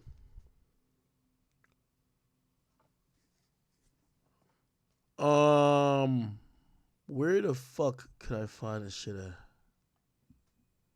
Give me a second. I'm pulling up like a little history lesson for y'all in case y'all were wondering where allegedly this beef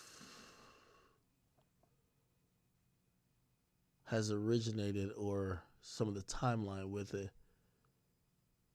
Jesus Christ, how much did these fucking... I'm on a Barb's page, pause. They had tweeted something, which by the way, we also gotta take it with a grain of salt. It is a Barb, okay? Where the fuck?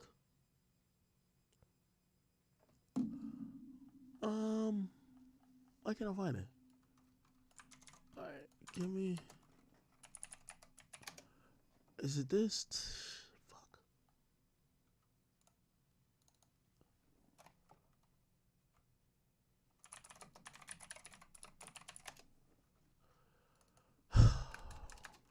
Sorry.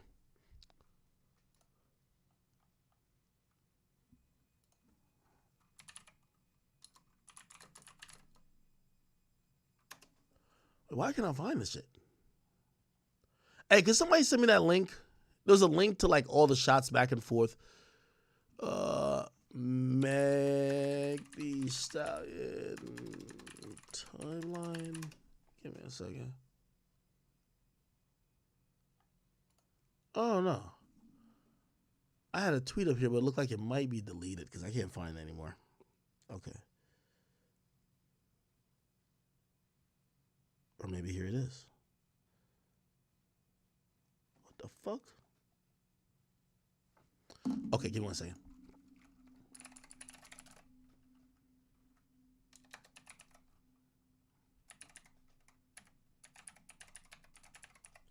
All right, this is taking too long. Fuck, bro.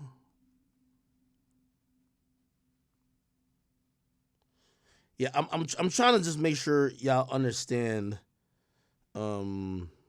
supposedly the timeline as best as I know it. I want to be factually accurate.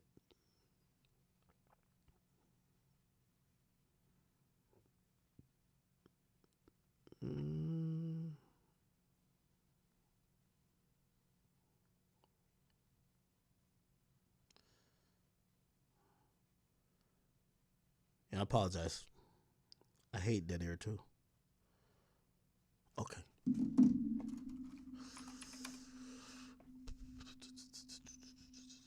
Do I got it? Yes, I do got it. Okay, got it. All right. Now, hopefully I don't get copywritten by playing this. But we're going to just go to a little timeline real quick. And this is a timeline of supposedly this beef. Keep in mind this is coming from a Nicki Minaj fan page, I believe. Bougie and Banji. Once you see Barbie, it's a Nicki Minaj fan page. Anyway, let's play this and yeah, let's hear it. I'm the baddest bitch. You wanna fight a body, put him in the booth. I bet I'll take the title. See, that's where the Camden. These bitches time tick-tocking. Better stick to dancing. These bitches thirsty. I can see why they alcoholics. These bitches so quick to switch up. It ain't directed, so it ain't respected. Stop dropping clues, cause I ain't no detective. They wanna put me in beef. Shit, them bitches ain't talking to me. Them the ball gon' stay in hell, cause some Twitter comments gon' lie to them. I am not the new her, I am way cooler. Sorry, hoes hate me cause I'm the it girl. I ain't never asked to be the shit girl. These bitches keep saying they run shit how? When the last time you hoes even worked out?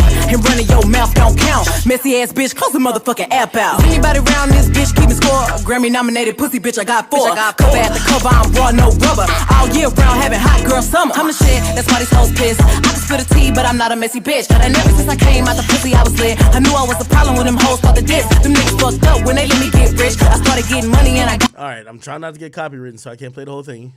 Switch fuck about a blog trying to bash me. I'm the shit per the Recording Academy. Hot girl, but I'm still a coldest. Hey, I'm the big homie, but I ain't the oldest. Bitch dry hating trying to get noticed. Man, ain't nobody come to see you, Otis. Don't nobody wanna hear that weak shit, ho. In the game 15 ain't peak yet, ho. Tell that goofy get a chair, she was cocky, I can swear to my old tape. So more than your album, drop a tape, not James, bitch.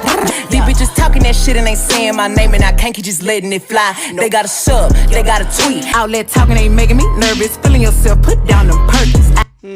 Back writing, I be like, giddy up. When I touch a city, paint it red like graffiti up. I ain't got a beg for sympathy from the media. Idiot. B700 on the horses when we fixin' to leave. But I don't fuck with horses since Christopher Reeves. That 40 cal make them dance like a go. I ain't gonna lie, I like this song. And the way they watch me need to be monetized. I'ma need a money bag if I sleep overnight. Wait. Hoes pop pills, but I'm the one they can't take. Hot girl shit, I'ma make some shake. I know the stiff hoes can't relate. VMAs was a family reunion. First time in a while I seen all of my sons. I get these bitches scrambled. That was about Meg. When I throw the beat, one sub kill 5 bitches. Ocean Gate. Stay in your Tory lane, bitch. I am not Iggy. These bitches gotta shake their ass to show sex appeal. Every to his friend. These hoes don't be mad at Megan. These hoes mad at Megan's law. I don't really know what the problem is, but I guarantee y'all don't want me to start. Bitch, you a pussy. Never finna check me. Every chance you get, bitch, your weak ass wanna dress me. Actually, now that I hear this shit hit again, now this shit a little hard. Now Meg's track's a little hard though. This where they cheat. Okay, anyway, all right. So we kind of got like a musical history, a little bit of the back and forth if you're thinking about the beef. But we got to play Nicki Minaj, who goes on live, Instagram Live. Here we go. She went on live like last night or so. I wonder if I can find the full live. Is it this? Okay, here we go. Maybe it's one of these. Let me see. Okay, a pretty girl. Because I am a mama. You know, you understand? And therefore, I'm not gonna tell you. I told y'all that once I pushed my son out, I don't want to hear nothing about shit. You gotta talk about me. You want to diss me. You commenting girl, and now your dumb ass blacked. Black. Is this her home or is she at a studio? I can't tell. It's like she doesn't really show her face or anything. Black. So I. One thing I realized about Nicki, like she has like this very, I won't call it childish, but like it's almost like she's playing around, and I can't tell if she's off the influence of something, as opposed to her just being, she's just having fun with it. Maybe she's just having fun with it. Like, either that or maybe she's off that stuff. Like, I don't know. I gave y'all the warnings, right? Now, repent, you wicked woman. Okay, we're buffering. You wicked woman, lying on your dead mom. You are a wicked mom. But I said this before. I am a mama. Somebody says Adderall makes you rap better. No. I don't think Adderall makes you rap better at all. Adderall is a drug that, like, it'll keep you focused and alert and kind of like, it battles ADHD. I believe the symptoms of ADHD. I don't think it makes you rap better. It makes you more focused. Like, name a rapper you believe has rap better on Adderall. Play with somebody else's family, bitch. And that goes for everybody. Male and female. And remember when I said I don't give a fuck how long it takes to get an Outback? And let me tell you something. Whatever my pen don't get, God gon' get. I told y'all since my son has come into this world, don't play with me about no family, nothing. Fuck am I talking about? I don't know who you about to get blocked, but you know what? But yeah. So here's the thing, I gave y'all warning upon warning. So I would think Adderall would help you like get the focus necessary to craft like a song or whatever. Like for example, I've taken Adderall before in college. To me, it was like a miracle drug. I'm not advertising it for anyone. And obviously, if you use it, I would hope you use it some type of prescribed. When I didn't use it prescribed, but like I remember, like I was just a huge procrastinator. And I remember I was DJing and I didn't go to a lot of classes. When I took fucking Adderall, my nigga, I swear, I didn't go to class all semester. I learned the class in 4 days before the final, my nigga. I learned the entire class by myself. It was like everything was just crystal clear. Everything made sense. I don't know what the fuck, you know what I mean? Now, I do know I had a friend of mine that abused Adderall. And when I mean abused Adderall, he took it nonstop. And he started hallucinating. I remember one time he got in an argument saying that, we stole his car tire. And this was a really brilliant guy. Like, the guy actually was in med school. But he was a really brilliant, but he got to the point of severe delusion. And eventually, like, his mind almost kind of gave out because of, it was just so much Adderall abuse. So I do think while it could be a good drug, it definitely has harmful side effects and could have you go through some episodes. Like some people feel like Fousey was using like an Adderall or something like that. I don't know if that was true, but it is what it is. I know it's sad to watch a woman be really, truly loved on. You know? Oh, don't be talking about my baby because I told her to conjure up her mama and apologize. You don't lie on a dead mom. Don't do that. So, yeah, all of your lies are being exposed because I held my silence. Hi, Tanisha. I kept my cool for a long time because I felt like, you know what, it's all fair in love and war. People, but it's family this, family that, family that. And I told y'all, after I pushed out my son, somebody said you wouldn't do Addy again because you can sleep. You couldn't sleep. Yeah, you wouldn't take Addy to go to sleep. Like I think Xanax is like something that would make you go to sleep. I'm not taking Xanax by the way, but like if you look at the side effects of it, like I think that puts you to sleep. Like Adderall is to kind of like keep you up, right? Like nobody takes Adderall to go to sleep, right? By the way, did Nicki Minaj? Unless I'm tripping, did Nicki Minaj say that she wants Meg to conjure up her mom? Like she's about to say, yo, pull out the Ouija board and go talk to your mama. Like I'm gonna be honest with you. Like last night, and maybe that's what I'm trying to hear everything in context. Yo, Nicki kind of got a little dark with everything. Like, yo, at the end of the day, it's still rap beef, and there's kind of no limits to it. But man, Nicki went pretty far down there yesterday. Let's keep listening. Push out my son. I said, don't talk about my motherfucking family. I am married. I am a married mama. So now,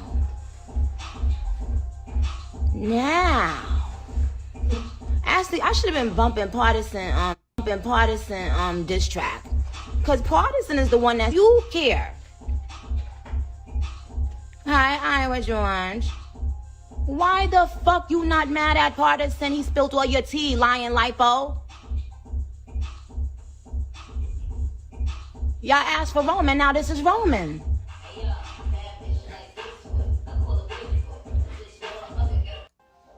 Bitch took Lon to her dead to now, what? Conceive a baby, and she would look at you, and you see, I saw the true evil demonic serpent in her. Talking about she want to slap her, she should have slapped her mama. Bitch. But yup, it don't matter. Listen, baby, you can make as many motherfucking fake pages as you want to. You the one that lied on your dead mama. On your dead mama, lied on your dead mama. Lied on your dead mama, lied on your dead mama. Lied on your dead mama, lied on your dead mama. Lied on your dead mama. Bitch took. Nah, fuck rap beef. Meg, you gotta shoot her. Same gun that Tory shot you with. You gotta shoot her, bro. You gotta shoot her, bro. Nah, you gotta shoot her, bro. Nah, you gotta shoot her, bro. You gotta shoot her. Nah, Meg, you gotta shoot her. Nah, fuck that. You gotta shoot her. You gotta shoot her now, bro. You gotta give her a leg eyes too, bro. You gotta give her a leg eyes, bro. Nah, fuck all that rapping shit now. Fuck that. You gotta shoot her, bro. Hell nah. Yo, she freestyling about your deceased moms? Oh, nah. Nah, this getting out of hand. Took line to her dead to a new level, bitch. But every one of y'all, bloggers, YouTubers, all of y'all, let me tell y'all something. What my pen don't catch, the universe will. Ask about my prophecies. Lying on your dead mama, lie on your dead mama, lie on your dead mama, lie on your dead mama, lie on your dead mama, lie on your dead, on your dead mama, on your dead mama. She said she lied on her dead mama, on her dead mama, lied on her dead mama, lied on her dead mama. Now she wanna go on Gayle King and lie, lie. La, you a lie, you nasty little lie, you bitch always lie, you beat, you fuck your friend, bitch, you wild. Nah. Whoop. If you high your age, bitch fucked her. Yo, these are the type of women that Yo, did your age just get a shout out? I thought women are. I always feel genuinely happy for someone when I see them in love, and especially when a woman is trying to have a baby or decides that they're gonna have children. And you can see the video that I posted. And yo, remember I used to say that, yo, Nicki is one of the only female artists who I think she sacrificed her life to get to the top. And one of the reasons why she keeps beefing with women is because she's lacking that other substance in her life that would make her feel happy away from the music. And I said, whenever she has kids and a family, that's going to give her that fulfillment and that substance. Like, she's not going to want to keep going back and forth with people. She has something that's going to make her genuinely happy outside of that. I'm here to say I was pleasantly wrong. Nicki Minaj has gotten worse since she got kids. Like, Nicki Minaj has gotten worse since she got married and had a family. Nicki Minaj is on some shit. Like, I really thought her having it, like, look at Cardi having a family. Like, Cardi be like sometimes like, man, fuck all this music shit. I just want to be like a parent and just like do family shit. Nicki Minaj, she's only gotten motherfucking worse. on my Twitter, this evil demonic serpent said, even on camera, after I tried to tell her off camera, hey, no, I can't do that. I'm not drinking, you know. And then, even in the video, you could see her attention is on my husband. Go and watch the video on Twitter. This is the type of woman that can't wait to be around someone's man. To see if they'll pay her Yeah, I'm still at it, because 2024, everybody getting the full motherfucking clip. Of the full motherfucking clip. You could post, listen, I swear on everything I love, I have not gone on one Instagram blog all day. I don't care. Bitch. But she's on live. I dare you. I fucking dare you, bitch, to say one more thing about my fucking family, ho. Or y'all got a motherfucking clip coming and y'all don't even fucking know, bitch. I fucking dare you, bitch, and I know you listening right now, you fragment foot, bitch.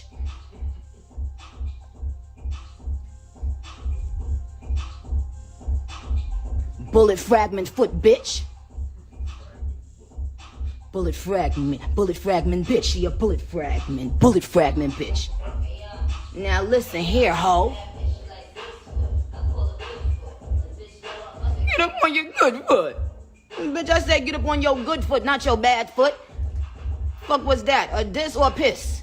Said it was hiss, I said piss. That my fans called it piss. Yo nigga, bitch. Said all that shit about you, ho. Yo ex-nigga that just was around you all that. Y'all mad because y'all don't have somebody that loves you and stand 10 toes down behind you. So you bringing up 30-year-old teeth from when this man was a 15-year-old child. You bringing up 30-year-old tea because no man has ever and will ever fucking love you. And lying on your dead mother, on your dead mama, on your dead, you know, lied on a dead mama, lied on a dead mama, lied on a dead mama, lied on your. You know what's so crazy? Is that Nicki Minaj is so popular, she could be dead wrong or she could be going too far. You see all these little people with blue checks in here, not one of them will tell her, yo, you're wilding right now. Like, yo, chill out, bro. You're wilding. I said, lying on her, hey, sexy red, she done lied. She lied and she cried, and she lied and she cried. She said she lied and she cried, and she lied and she cried. And then she lied and she cried, and she lied and she cried. Cause she got blogs all up her stupid doofy self-ass. Every prayers I said no will, I don't give up. Okay. There might be some stuff that... is Nicki sober doing this? Like, I don't want to make assumptions. Y'all mad because y'all don't have somebody that loves you and stand 10 toes down behind you. So you bringing up 30-year-old teeth from when this man was a 15-year-old child. You bringing up 30-year-old teeth because no man has ever and will ever fucking love you. And lying on your dead mother, on your dead mama, on your dead, you know, lied on a dead mama, lied on a dead mama, lied on a dead mama, lied on your, I said, lied on her, hey, sexy red, she done lied. She lied and she cried, and she lied and she cried. She said she lied and she cried, and she lied and she cried. And then she lied and she cried, and she lied and she cried. Cause she got blogs all up her stupid doofy self-ass. Every prayers I said no will, I don't give up. And then she tried to rap double time. Lied on your dead mama. Lied on your dead mama. Lied on your dead mama. Lied on your dead mama. Lied on your dead mama. Lied on your dead mama. Mama, lied on your dead mama. Lied on your dead mama. But you will not just... Yo, why Nicki come off like a drill rapper to me? I feel like Nicki would go piss on Meg's mom's grave. Like, on some real shit. Like... When Nicki doing hair ain't different than somebody be like, man, I'm smoking on that pack right now. That shit hit different. Like, I'm being honest. That's kind of what energy, yo, she's on some drill rapper shit. Smoking on your deads. Like, you know what I mean? Like, I'm sorry. Like, this is the energy she giving. This is crazy. Now, hey, listen. Hey, I will say this too. I'm trying to be neutral here. Some people take beef, like when you start going at somebody's family, yeah, nigga, all right, what's up? What's up with your dead mom too? What's up? So I don't know if I could blame Nicki, because Nicki, even though it does sound like she's a little bit going off the deep end, Nicki's looking at this her perspective. I told y'all could talk about me. You talk about my son, you talk about my husband, I'm on your head, and I got to be on your family's head too. Oh, your mom dead? I got to still be on her dead head. Unfortunately. Disrespect Papa Bear, you dirty fucking ran through bird ass, bum ass bitch. Broke bitch, you broke bitch. Tell them the truth, bitch. Y'all want it, Roman? Lied on her dead mama, lied on her dead mama. Right after the funeral, she on her dead mama. I said, if I'm Meg, you gotta hit her with a rock. You gotta hit her with a brick or some shit. Nah. I don't know, dead mama. You stupid hoe. What you did to... This is the equivalent of like one of them Chicago niggas pulling up to the Von mural. One of them 63rd niggas pulling up to the Von mural. I ain't gonna lie. Kelsey was disgusting what you put that woman through. You put your black... Yo, you know what I like about Nicki? Like, she doesn't even try to hide her hypocrisy. You know, one moment she's a woman's woman. She's for all the girls. The next moment she's like, bitch, you got shot in your foot and what? Fuck your dead mama. And matter of fact, what you did to your friend that might have shot you too, nigga. Fuck you too. Like, Nicki is somebody who, like, you know what I mean? Her only moral compass is like, is if she fuck with you or not. Like, 1 minute she's a girl's girl. The next minute she's like, yeah, that's why you got shot. Friend. A young black woman. Yo, Meg, I'm going to keep it a bean with you. If this was Remy Ma is giving Nicki 3 shots in the gut. Facts. Everybody know that. If this was Remy Ma, rapping time is over. It's time to pick up a stick. Literally. She getting 3 to the gut. Real talk. So I ain't telling you what to do. But if you can't keep up with the goddamn raps, you got to pick up the stick literally. We all know, yo, man, Y'all know how Remy give it up. Let her be bullied non-stop. Went on Gayle King. This is wild. You was lying to the queen and you went lying to the king. Ding. Yo, this is how I know Nicki right at least, let's say all her raps. Because while on live, it's like she's practicing new flows. Lana, you're dead, mama. You was talking to the queen, but you was talking to the king. Like she's almost trying to create lines while dissing. Nah, Nicki's kind of good. She's practicing her craft. I like it. Ding. Okay.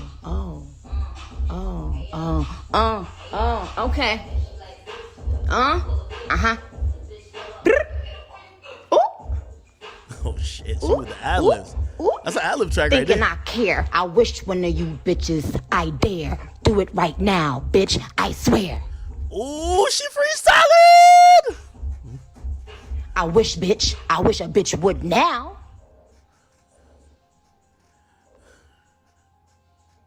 A boom, boom. Pink Friday 2 is platinum, y'all. I love you. Thank you so much. Super freaky girl is triple platinum. Fuck the club up is gold. Up in a month. Everybody featuring Uzi is gold. Huh? Don't lie Is she drunk, in y'all opinion?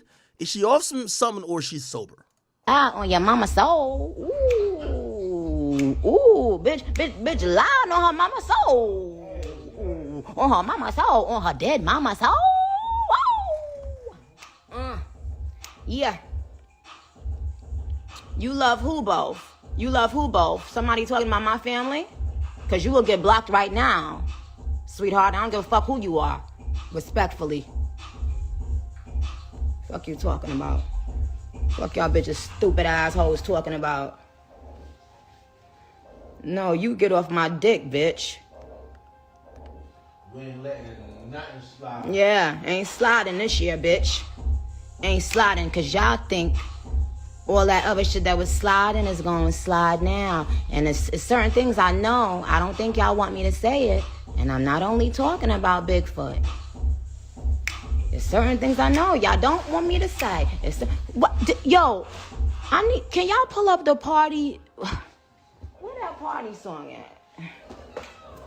Let me hear some. Y'all post the party song, shit.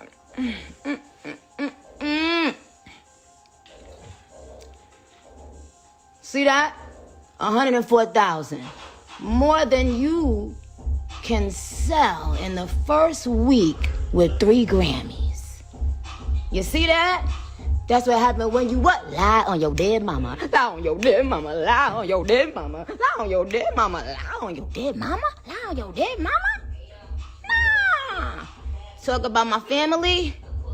What I said. Now, bitch.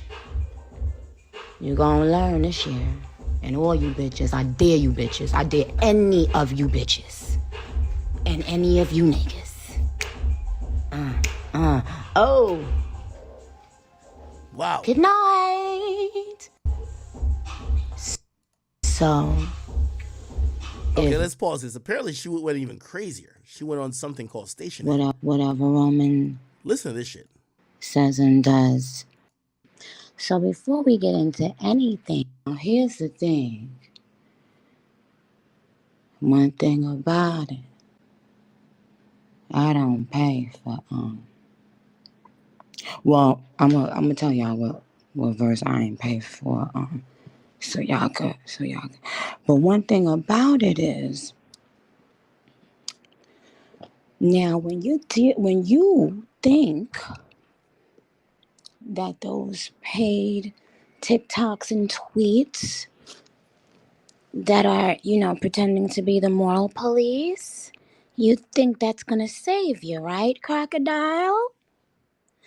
But here's the thing. Yeah, I have integrity. Oh yes, I have integrity, I have morals. But the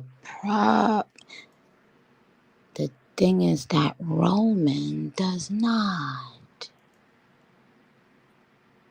Roman does not. And see, remember when I told you, fuck around and find out?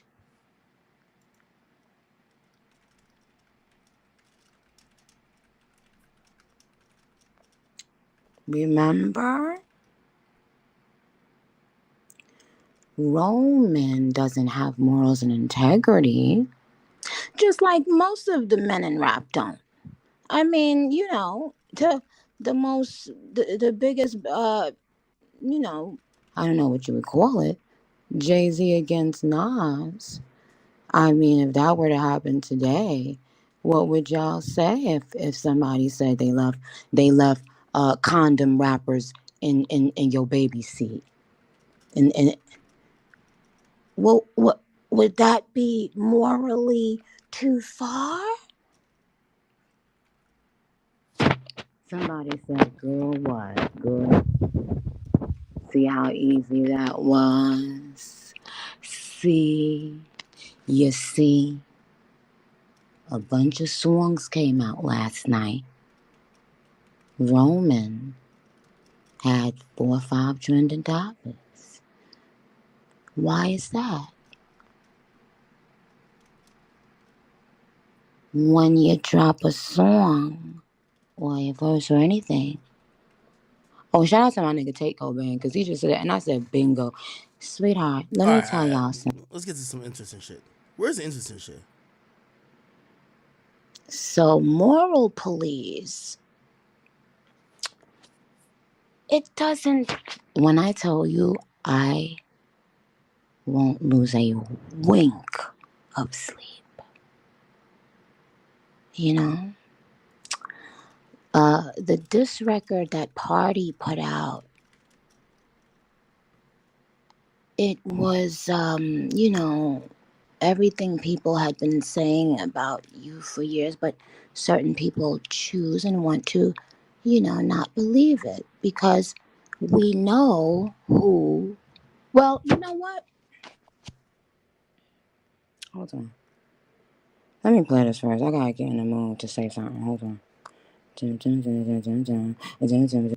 Every time we try to break someone, we use her for a feature. We pretend that the person is not affiliated with this particular organization, and then all of a sudden the person starts acting weird. And then, well, we know how to counter that, right? We just tell everybody, that Nicki is the bad guy and she's mean. Because she's never going to really tell the truth because she's been silent for the last 5 years about all the lies, right? When people went up on Summer Jam stage and put a picture of me up on an obituary, it was all fine then, right? Wasn't it? And so now, it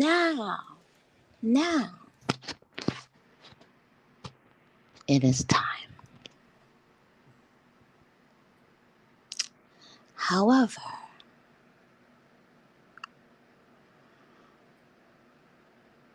get up on your good foot is crazy.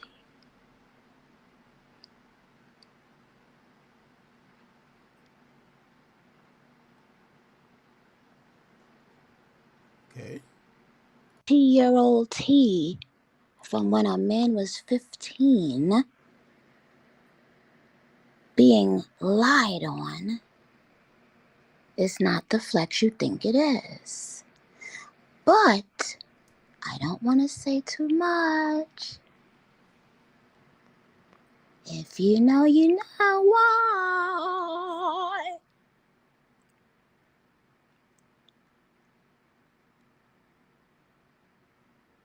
But just remember, if you're lucky one day, hopefully your womb will bring forth a child. And you do not know what that child will have to go through. So when you're talking about something that happened to a 15-year-old boy, where there is evidence upon evidence that the story kept being changed, your karma will be severe. The reason why you have no money in your bank account is because your karma is going to be even more than severe.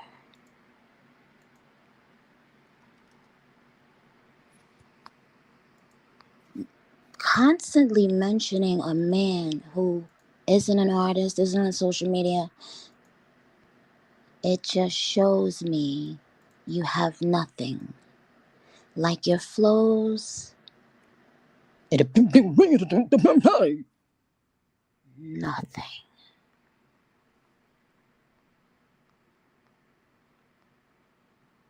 And there's no way in hell, if I'm all these things that y'all say I am, that you should be letting me out-rap you, and you are still learning how to rap. And that's the truth.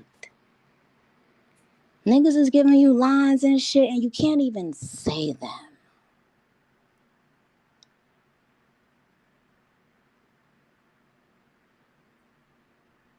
Yo, what the fuck?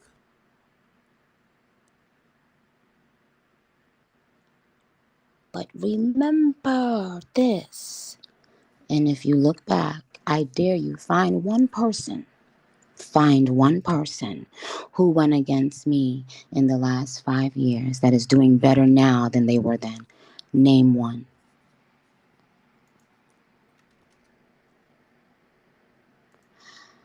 Because when you know you did right by people and they turn around and shit on you, when you know you could have said some real things, you know what I mean.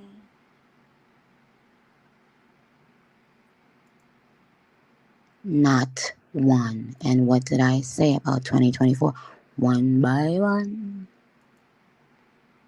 Send for the Aqsa. Take out them dogs. Oh. Yes. Call all the ghostwriters you want right now. Call them. I know. You already have, I know. Oh, and child, you wouldn't believe who done called. Anyway, but listen to this. Just know it'll fall short because you are still learning how to rap. And that's an issue. Yo, Nicki on some shit. Apparently, she talks about Cardi and the baby. I'm trying to find that.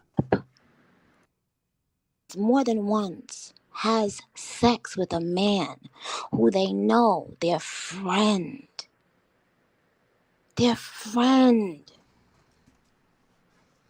is involved with. If that doesn't tell you everything you need to know about that person, if the man who just was writing her raps for 2 years came out and told y'all all this shit, and if it doesn't sink in yet, right? That means that people are purposely pretending they don't see certain things because of who it is and who it's going against. Ladies, let me tell you, if you have to flirt with your friend's man, you are a hoe. It's not even about being a hoe. It's about your inside just being so disgusting. You cannot stop sleeping with your friends' men. So what that tells me, all of you psychology majors, that tells me you have a deep-rooted insecurity.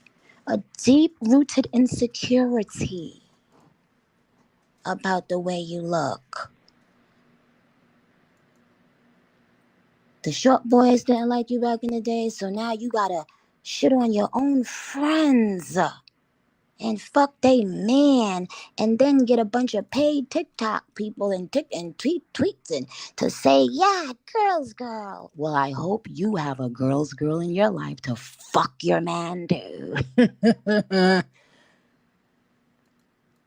Yes, yes, and I say. But I don't want to say too much. You know why? Why am I stuff make? Hold on, let's get into this one real quick, you guys.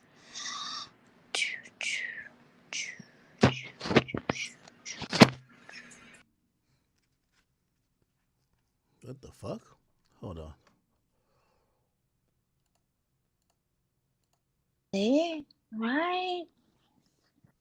Maybe it's because, well, look, you swearing on your dead mother. But the hoes on social media is telling people you a girl's girl. You don't even tell the truth when you swearing on your dead mama. You are disgusting, bitch.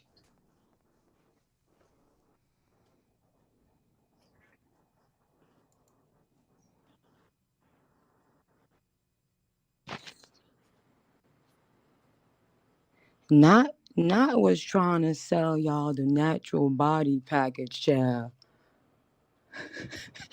Getting her lying lipo stuff done and her nosy ass nose done, child. I thank God I ain't never have to touch my face. Whew.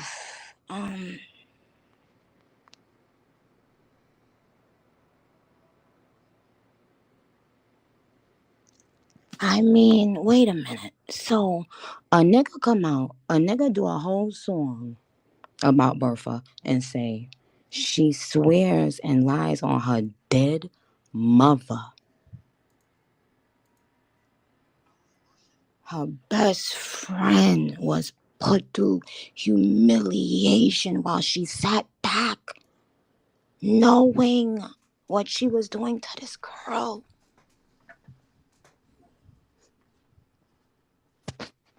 Good. Am I low? It's gonna get lower. It's gonna get lower for you, boo. I ain't even gonna block you. Stay. Now, but I am supposed to believe. How you set the nigga up like that, number one? Let me tell you, real bit. Let's have some real talk, first of all.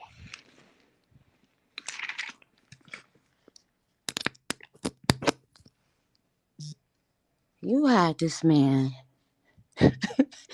getting in beef with niggas and wasn't telling him that no, yeah, no, I did fuck the baby and Tory Lanez 2 days apart, and I did fuck the other nigga for the beats because I had to get me some beats to not rap right on. Oh Get the beat just nah. Oh nah. to chase the beat because I won't never stay on the beat, but I got to buy the beat and I ain't got no money, so I got to suck some dick, more dick. Had to suck party dick to get some raps. You see? Oh.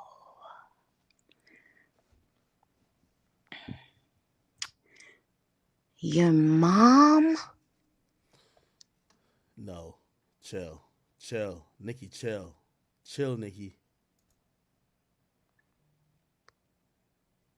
You see, it doesn't matter how many people you talk about.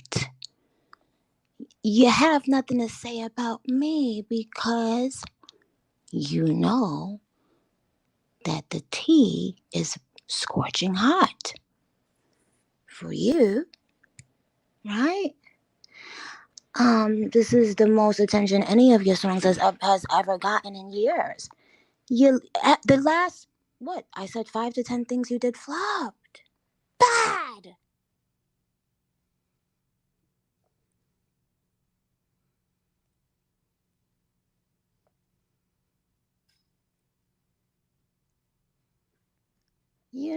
But You're gonna learn a lesson in 2024.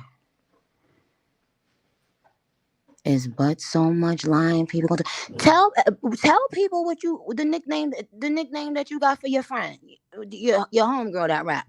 Tell everybody the nickname you got for her, child.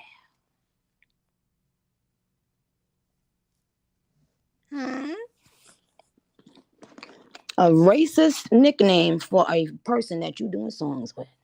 A racist nickname for a song, for a person that you're doing songs with. Tell them what you call her. What you talking about? Don't you call her that dirty Mexican? What? Wait, what is she talking Let about? me guess. Oh, is she talking about that Meg the Stallion refers to? Would that be Cardi B? Meg the Stallion refers to Cardi B as a dirty Mexican? Really? Girl that rap. Tell everybody the nickname you got for her, child.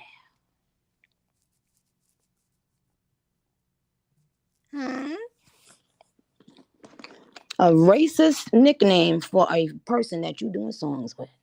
A racist nickname for a song, for a person that you're doing songs with. Tell them what you call her. Don't you call her that dirty Mexican? Let me guess. Nicki's lying, right? When have you ever caught Nicki in a lie? When have you caught Bertha in a lie? Yo, I thought it was an SNL spoof. When I seen her, like, cause she can't act, and Desiree telling her she about to be an actress, yeah. When I seen her answer that question about did she fuck Tory, you see, we're quick to throw around that term black women. But when you do that to a black woman on a black woman's show, you discredit her show. Yo, Nicki's something else, dog. Gayle King is a respected black woman, and you and see, this is the thing. Anybody, like, when people lie a lot and they're so delusional that they think everyone believes their lies. It's like, yo, it's no way.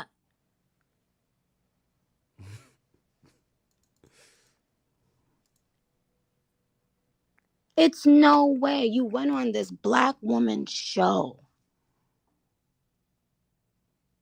and lied in her face. You discredited her platform by doing that. Where the black women at? Huh?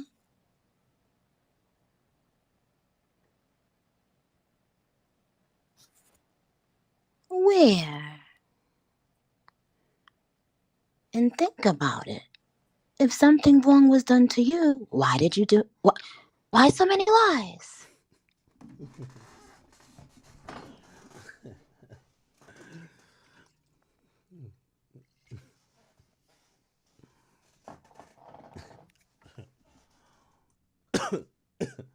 The issue is that bitches gotta bring up 30-year-old tea about a 15-year-old because they have no new tea.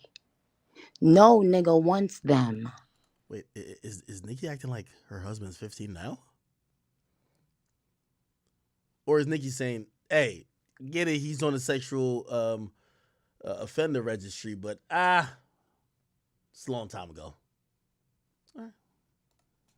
My man would never, because my man actually likes me, the person.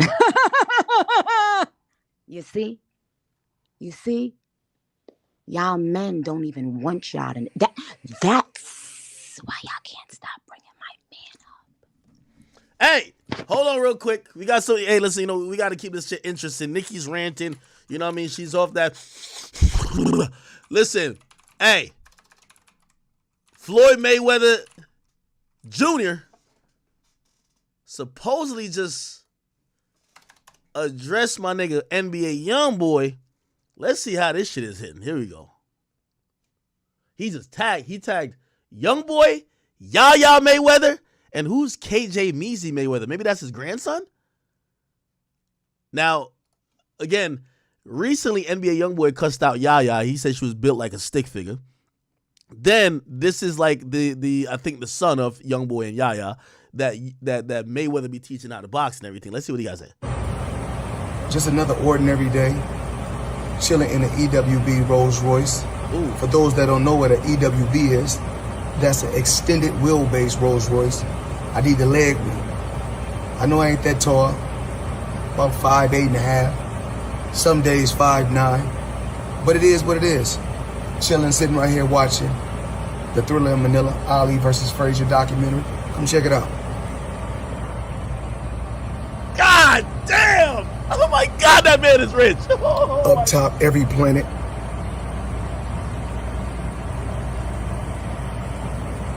In a bag, was crazy.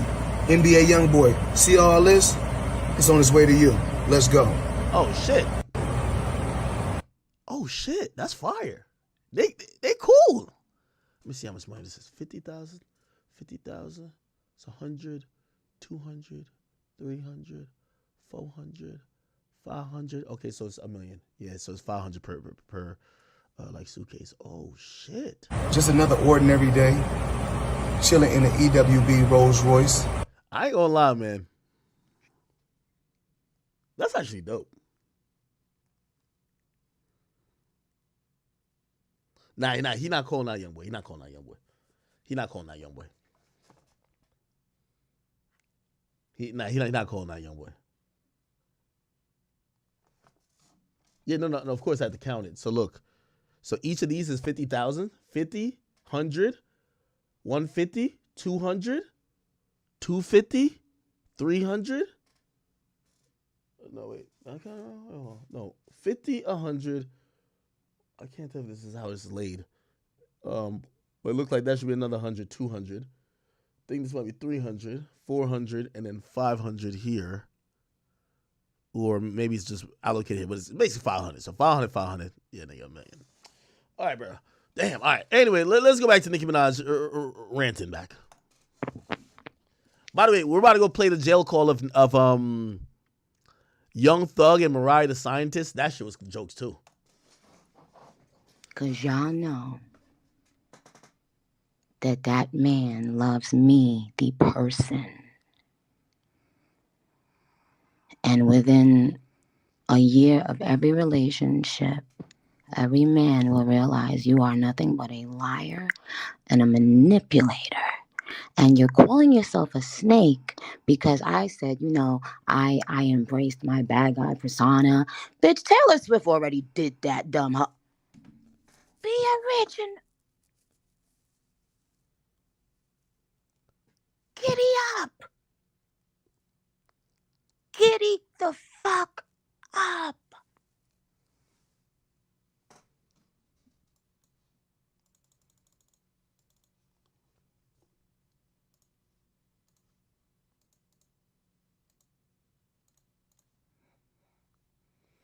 So let's get this straight. You put your best friend through hell. Allowed her to be bullied.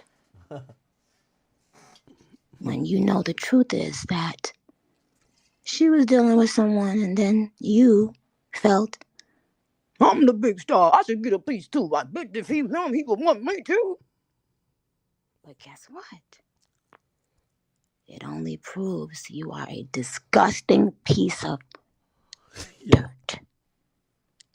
Lying on your dead mother, lying on Gayle King, a black woman's platform, in her face. You looked her in her face, just like you looked at Party and you didn't care if niggas ran up on him and shot him in his fucking mouth, right? Just like how you didn't, a real bitch would have been like, oh, you know what? Just FYI, I fucked such and such, and I fucked this one, I fucked that. So but you let everyone just be under the bus, be thrown under the bus. You let the baby be thrown under the bus, Tori, your best friend, your mom.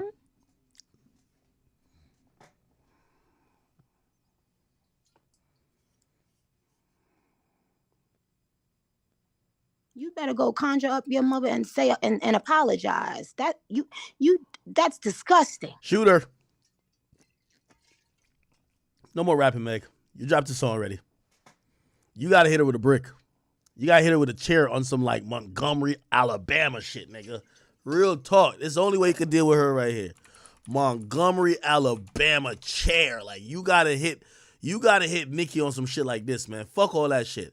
Fuck all that shit, nigga. This is how you gotta hit her, bro. Fuck that, nigga.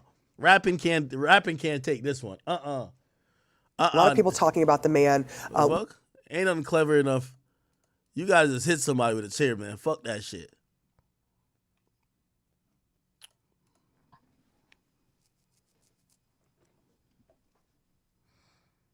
Somebody said her bodyguard as well.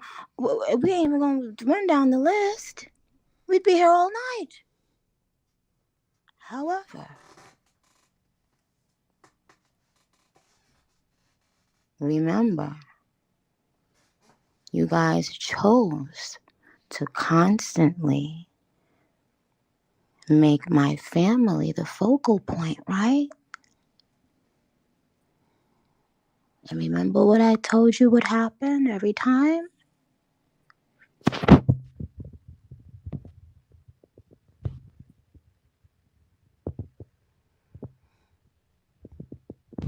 But I understand how you begged. I was trying so hard, like not to pay your dumb ass no mind, because I could tell you was thirsty.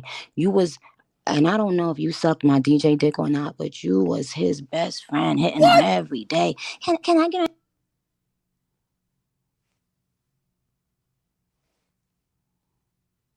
Yo, she's bugged the fuck out. Queen Radio, can I get a Queen Radio? I go on live, you begging my fans. Tell her to add me, tell her to add me.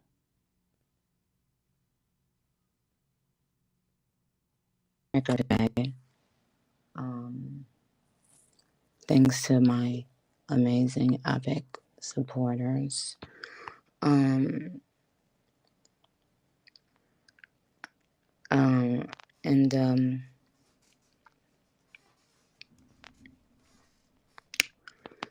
You know, the thing about it is,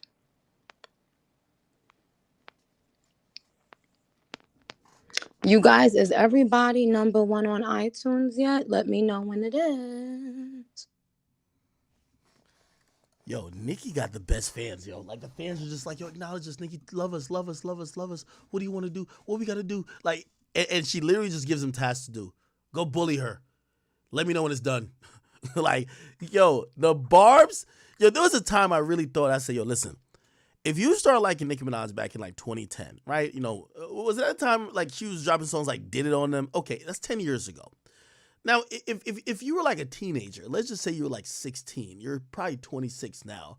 But really, Nicki's been in the game way longer than it's 2024 now. She's been in the game from 2010, so that's almost 15 years. So if you were 16 then, you're probably 30 now. Like, I just don't know 30-year-olds that have the attention span, the time to go and be so obsessive in celebration of anybody. You get what I mean? Unless you're like, even Taylor Swift fans. I don't think Taylor Swift fans are like 30. They're like kids. Like, still, you know what I mean? Kids, teenagers, like people in their early 20s. Nicki Minaj still like commands where she could tell her fans, hey, by the time I get off of this, my song better be #1. The song that I put out months ago, but it has to be #1 because I said so. And the fans are going to be in there like, let's buy.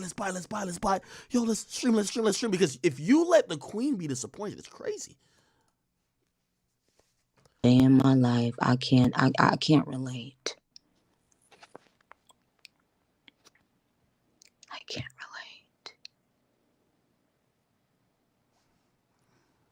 I can't relate, Bertha. I have actual fans in real life. Pink Friday 2 tour is selling out across the globe everywhere. Thank you guys. Can't wait for you guys to see the stage. It looks different from anything I've ever done before, and it'll have a different feel and just an experience. It's as opposed to it being a show, just a show. It'll be an experience, and listen, I owe it to my fans when they do those kinds of numbers. Y'all think Taylor Swift fans are like 30 plus? I think a lot of, like, with Taylor Swift, are they? I used to think it's kids going with their parents type shit. But I don't know, because her music is kind of like all aged. Numbers that you could only dream for. But tell your friend what you be saying about her. Sarah, hey, what's up, girl? Thank you for that post. She says, your Instagram post was actually used by Young Thug's lawyer to clear him of one of the more serious allegations. You had the story the whole time and you didn't know it. What post are you talking about, Sarah? Please put me on game. And that's nasty.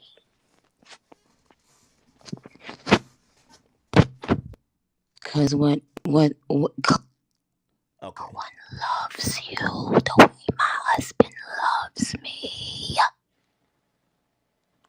That's the real truth, T.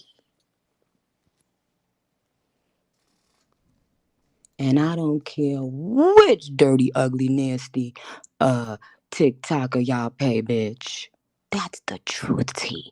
A man that just was around you for 2 years just came out and said the most vile things about who you are as a human being.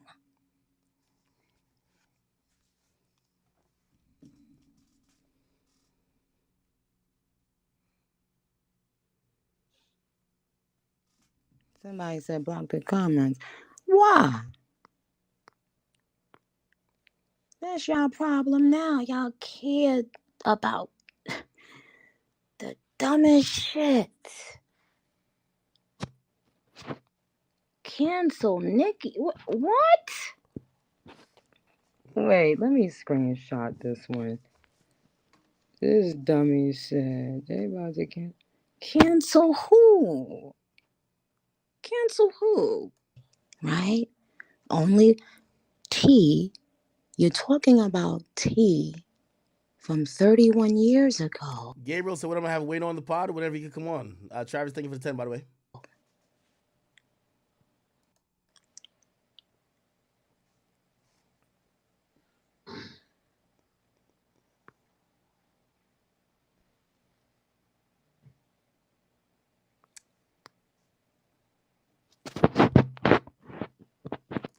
Okay.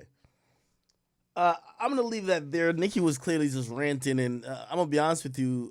I understand her being upset, but I can't really make a determination whether her rant comes across as somebody who's clearly disturbed, upset, not comfortable, or not happy in their own life, or maybe just somebody who they just war ready, and they're like, nah, all right, shit, I've been waiting for you to pick up a stick, so I'm gonna get at you any way I know how, and there ain't no rules in this shit. So maybe it's that, or maybe it's just Nicki like kind of really off the deep end. We've seen times where it appears that Nicki's flirting with that edge in a sense, where she's always just kind of just saying whatever. But, I don't know. It was like 2 a.m. She's online, ranting, camera pointing at the ceiling or whatever the case is. I don't know, bro. I don't know. Anyway, did y'all see the full jail call between Mariah the Scientist and Young Thug? The full jail call was released. So check this out.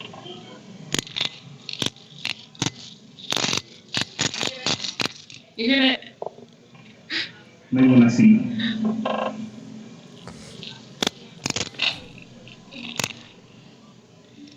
Let me go back a little bit.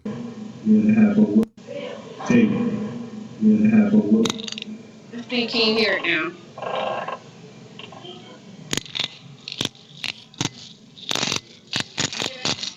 You hear that? Maybe when I see you. Can they see each other? I don't know if they can see each other. But she's basically doing some ASMR stuff with the jewelry, and apparently he bought her jewelry. Like, I don't even know how that works. He bought her jewelry from jail. I guess somebody brought it to her. I don't know how that works. And yeah, she wore the jewelry to come see him on Christmas Day, and he's asking certain things about the jewelry.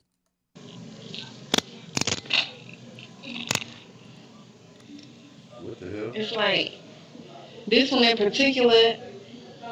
It's like thin and pretty light. You see two necklaces?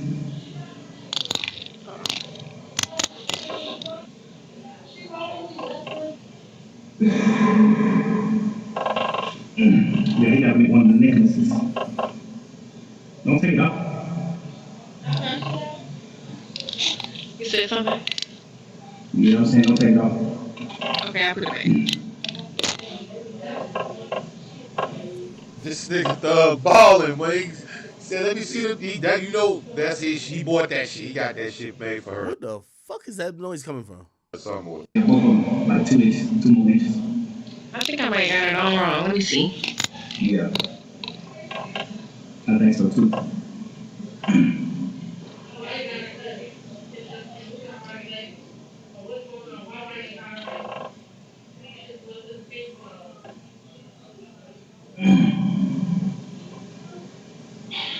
This is kind of weird a bit because at first it looked like he's only concerned with the jewelry more than her.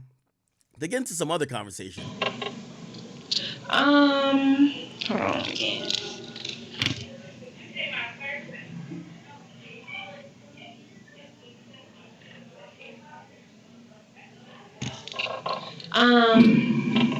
I thought that this one was like this one sits on top of this one a little bit. Yeah, it did. So maybe the bottom might need to be a little bit. What you say? Say it again. The bottom might need one more link on. Why is there such an echo? Let me see if there's another one. Let me see. Like, I know for sure if you had held them, you would be like, what are you doing, Wafi? Right. But they're cute. I mean, it just, the grams is definitely low. Yeah, I'm gonna have you take them back up there. They cute. Yeah. But Sure. he definitely pulled a okie doke on Isaiah. Yeah. And he know he did.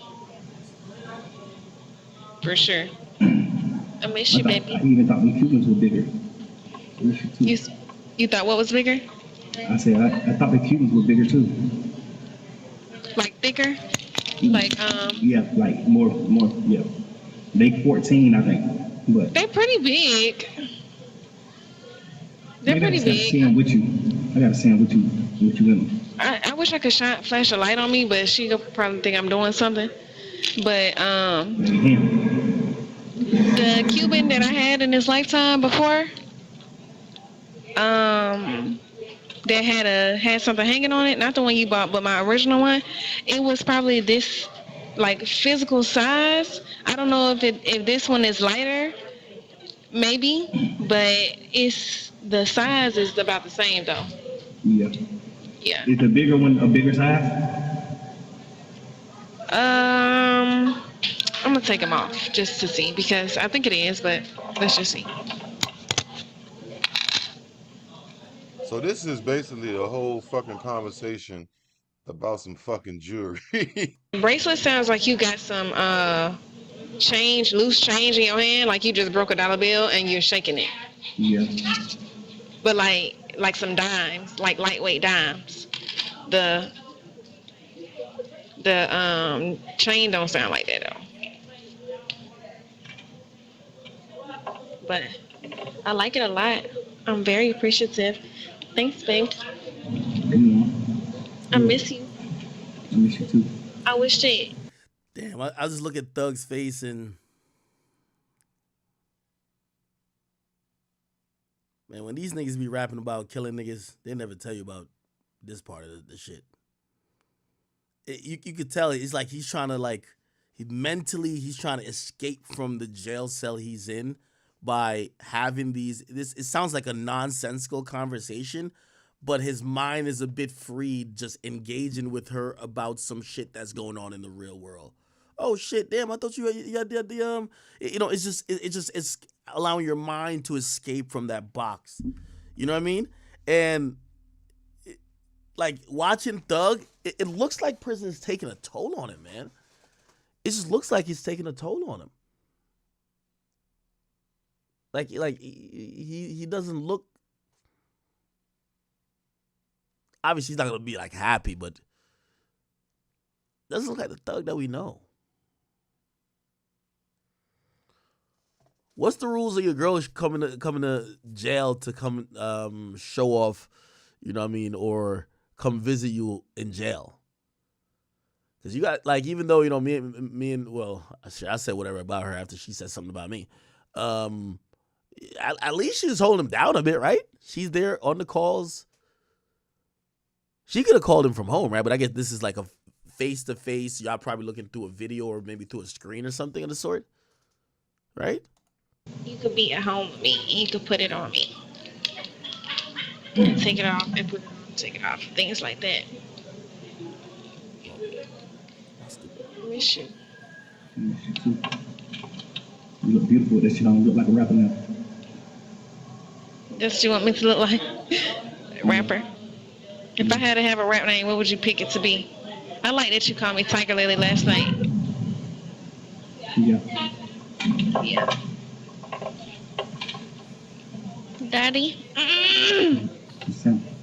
Am I your baby? Most definitely. I'm gonna be honest with you. This is where it feels foul, right? Like, this is where this call, even it existing, feels foul. Because, you know, like, their little pet names and their little cute talk with each other, none of our business. It don't got to do with no case. This ain't got nothing to do. I don't even know how they got this. Is so, it's crazy they even got this. How the fuck they even get this? Now everybody's like these Freedom of Information Act kings, but it's like, what the fuck about this is something that the public would be entitled to? Somebody says, well, we pay taxes for this. I've never seen a jail call get leaked. Like, I've never seen these jail calls before. Like, what the fuck do you even say to them to ask for a jail call? Somebody said, well, he's state property right now. Somebody said they're talking about code. Somebody said the clearing her throat was crazy. Yeah. Like, she was trying to be cute, but then she realized she had to clear her throat. Am I your baby? Cap says, yo, she's fucking something. Y'all think she cheated on him? Bro, like, yo, being incarcerated, you can't even probably even think of that possibility of your girl. Like yo, just being incarcerated, I'm trying to just even put myself in this position. Bro, your mind has to be something, like, you got to keep in mind, like, Young Thug is a creator. So, like, you know, as an artist, that usually is either in the studio, he gets to dress how he want to dress, wear what he want to wear. He gets to usually just live a life of complete freedom and creativity, where his mind could think of anything, and, you know, he has resources to get it done. Him being locked up, like, it's probably a little bit torturous for his psyche, because now, shit, what you're seeing all day is these walls, these inmates. He's probably, like, in some type of isolation, right? So, like, bro, it's almost like killing a spirit, right?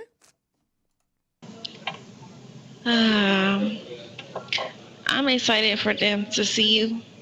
Yeah. I feel like they sit in the chair behind you. They told them to sit over there. Yeah. She told them that they could have a second one.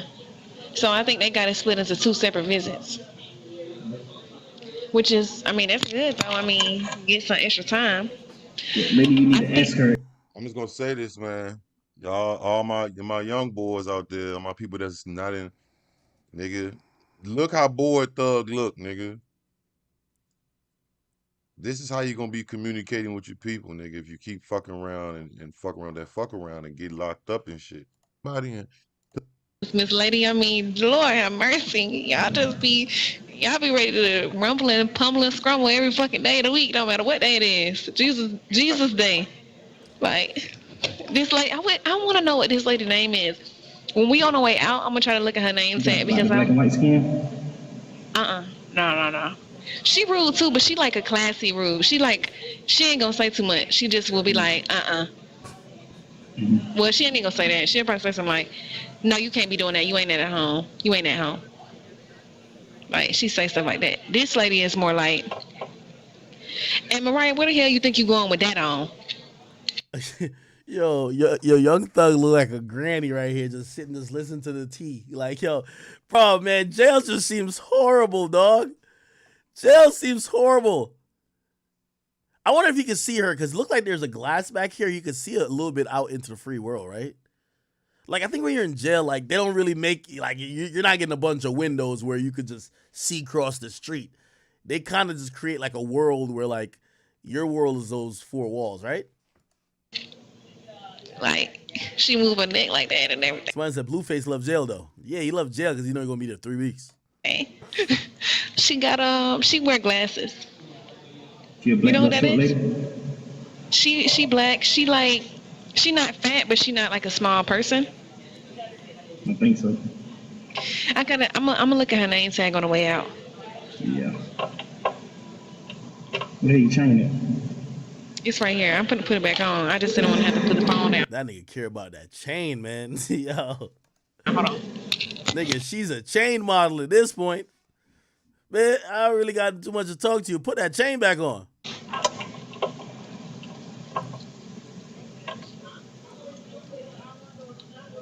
I do not miss these days.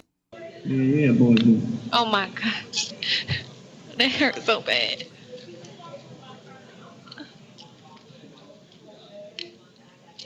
Let me turn the other one.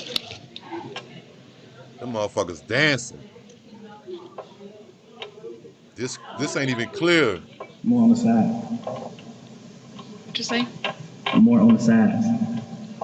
Since when you coming up with this on the spot? Nah. If you look at any picture with me with your heels on, you'll see the class.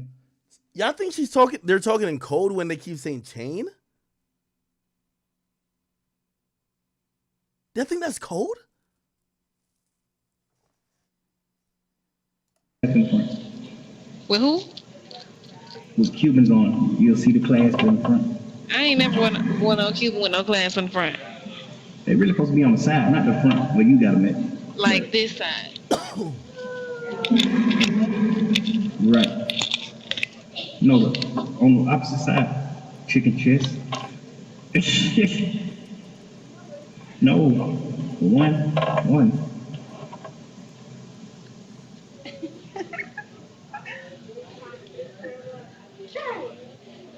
You want them on two different sides. And I still ain't. Am I slow? Man, you don't know what other one is? Here go one. Here go the other one. I'm gonna tell you this: you can really tell they like each other, though. Like, and that nigga was just talking about jewelry in the beginning, but like, you can kind of tell she like him for sure. And I'm gonna tell everybody when you come home, even when he was a 32, he could still lift this shit up. So don't get it twisted, baby. This was just an add-on. And then I'm gonna.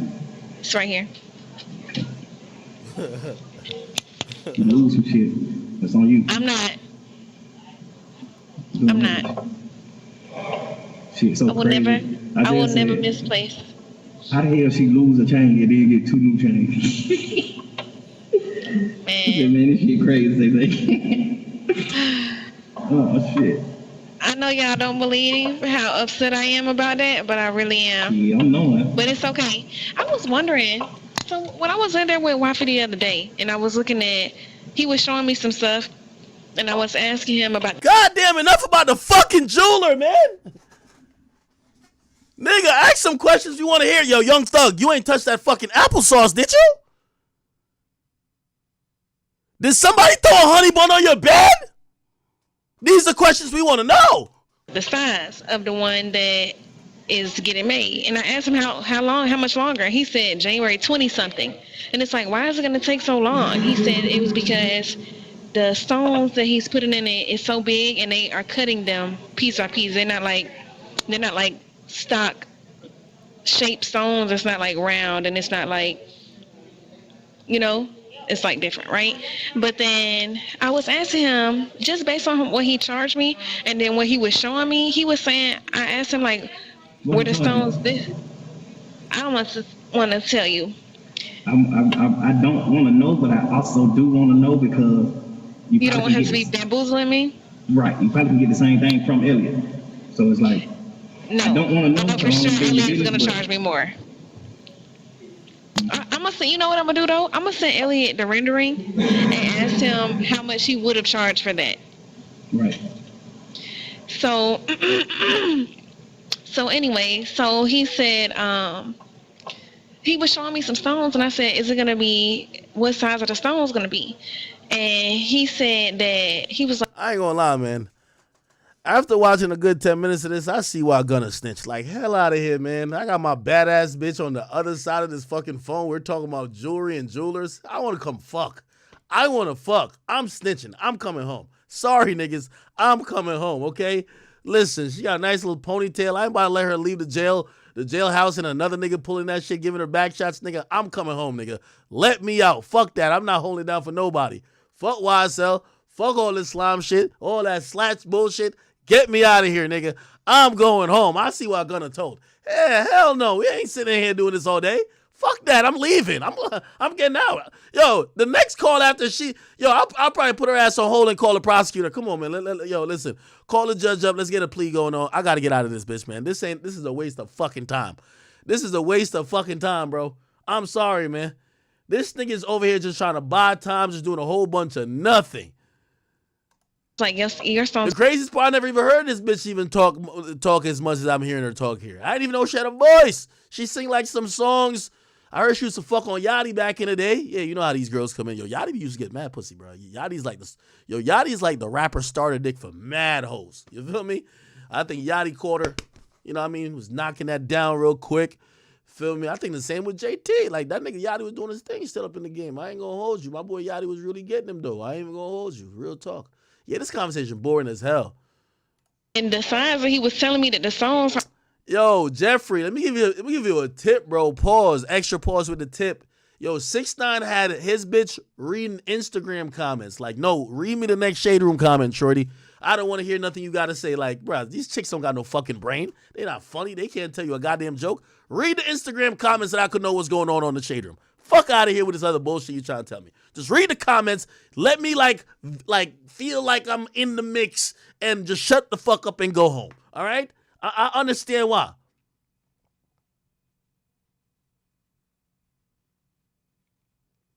Somebody said, "Oh, she's a hoe." Nah, she's not a hoe.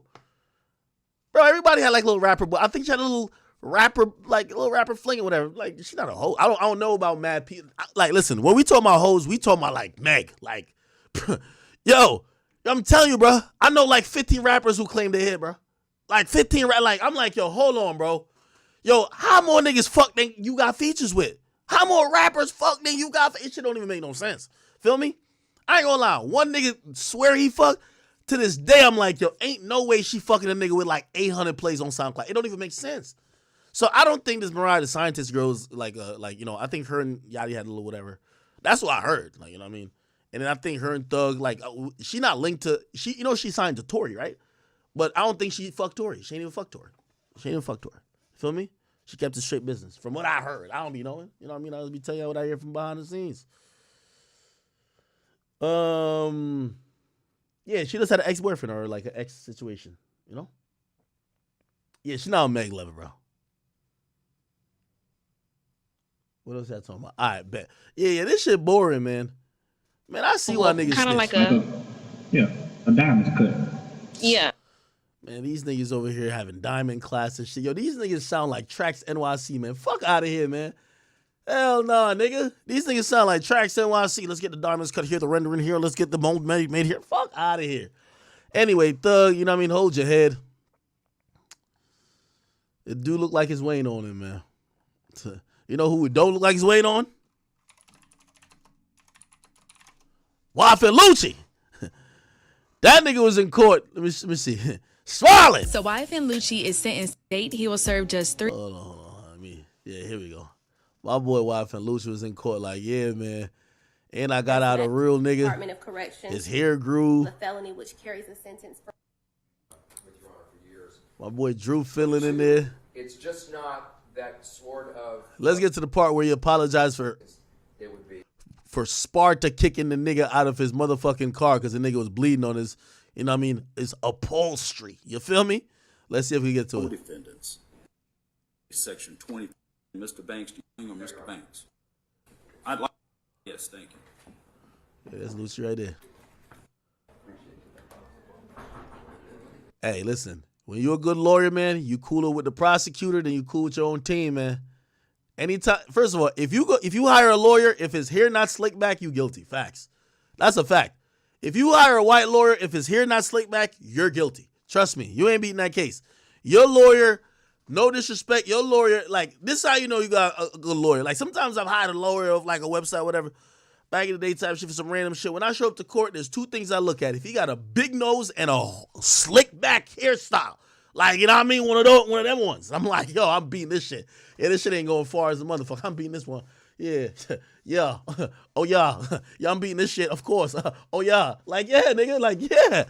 Yeah. This nigga, that's how he should come to court.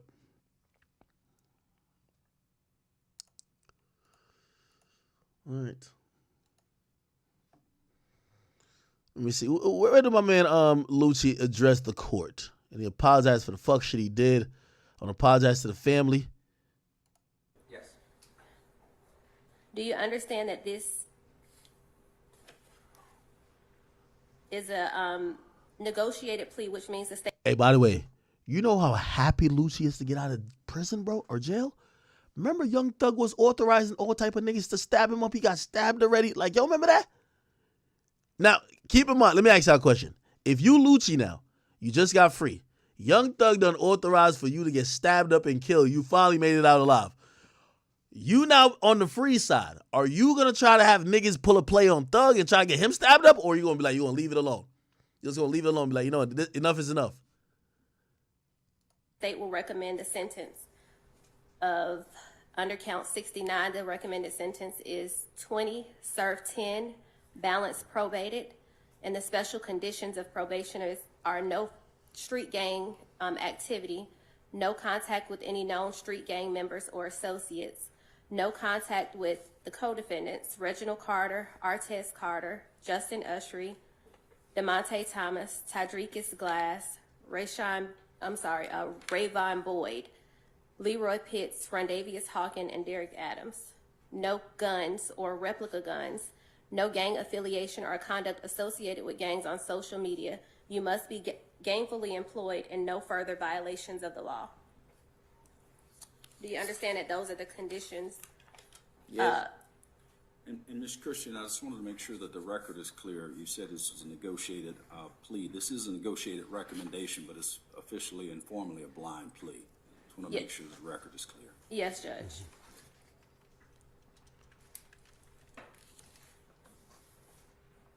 Okay. Do you understand that those are the statutory conditions of your Yes.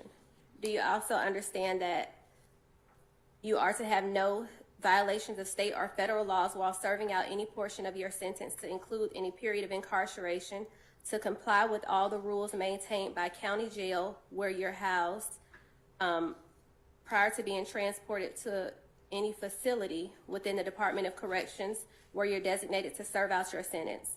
Comply with all the rules maintained by any facility within the Department of Corrections where you are designated to serve out the remaining sentence. You waive a right to appeal any and all terms and conditions of this plea agreement and the sentence imposed, as well as any right possessed in connection with OCGA 244410. And if you violate any of the special conditions, that the state is free to revoke the sentence and recommend any penalty allowable under the law, including that you be sentenced to the maximum for the charge in which you plead guilty. It's true regardless of any under these charges in the indictment would have been life without the possibility of parole, plus 220 years followed by 5 years consecutive. Damn, that's what he was facing? Do you understand that that's what you were initially charged with in the indictment? Yes. Do you understand that the state has agreed to no pros counts 1, 68, 72, 73, 60, 76, 77, 78, 79, 80, 81, 82, and 83. Yes. So, Ms. Christian, the only charge under this recommendation is count 69. Is that correct? Yes, Judge. All right. Excuse me. Is there a timestamp on him speaking? Does anybody know?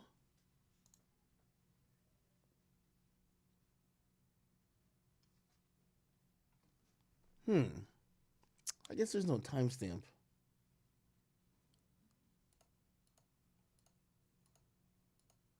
Let me just look it up. Apologizes. He apologizes. Let's see. Okay, here we go. Served just 3.5 months, including murder Shit. of the Bloods gang. Possession of a firearm during the Wait, I'm trying to see the apology. Jail where you're having. Many folks say that. Would you like to tell me anything about your client and share anything about the plea? Yes, Your Honor. Thank you,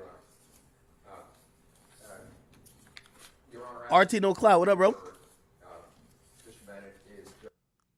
After shots were fired, the defendant dropped the right to testify on your own behalf, and if you receive, possess, or use or transport a firearm, you'll be guilty of a felony which carries a sentence for penal and for visit. Yeah, I can't find it. Fuck Literally corporate executives came to guilty.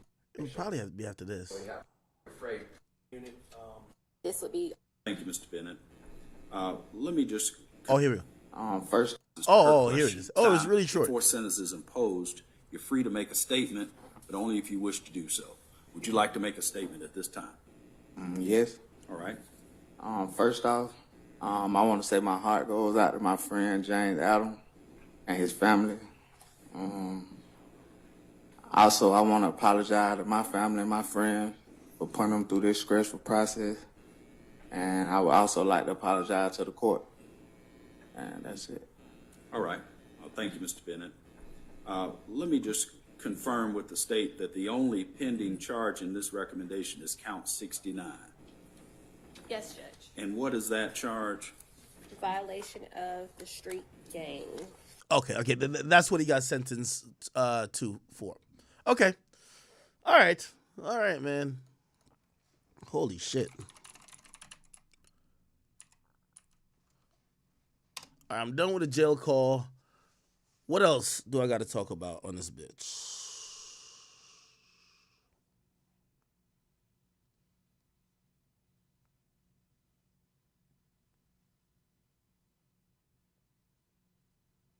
What's this?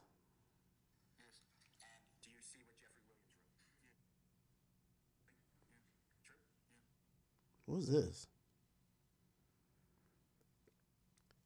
Oh, they said this is the post that they used of mine in court, and apparently this helped out Young Thug. So apparently one of my Instagram posts helped out Young Thug kind of, make his case. Let me hear this. Yes. And do you see what Jeffrey Williams wrote? Yes. What do you write? Okay, here we go. How do I put this right here? All right, here we go. YSL Rule the World Kid, 24M on in head. Okay. I'd like to now show you your next line. You responded thereafter, right? Yes. 4 minutes later, or 8 minutes later, approximately? Yeah. True? Yeah. And that's the same date, February 4th, 2021 we're talking about? Yes. And this is all in the indictment, right? Yes. And then you wrote what? Came from nothing for something. All right. And then there's another video being shared on the next person, right? Yes. All right. I'd like to now play for you. You've already identified Mr. Williams number 3 and 3A, okay? Yeah. And show it to you, and you walk the jurors through what it is. Oh, this is my Instagram page, this video.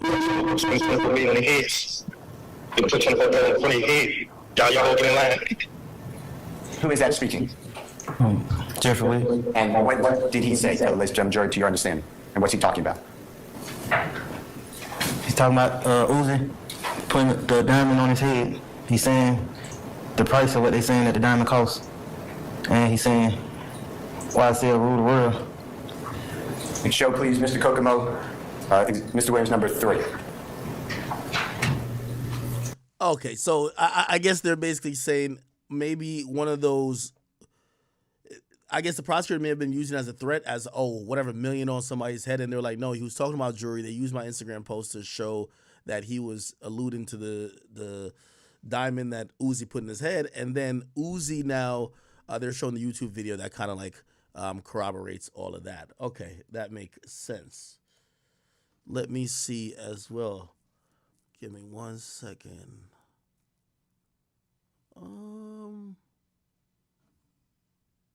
Where's the other shit at? Okay. Now, I ain't gonna lie, man. This slug dude, I don't know how long he been on the stand, but this nigga is straight comedy. Did y'all see this shit? This nigga is pure comedy. Here we go. If I can find it. By the way, this is posted on my page. I don't know why. Okay, here we go. Can you play the video if you don't mind? Slime.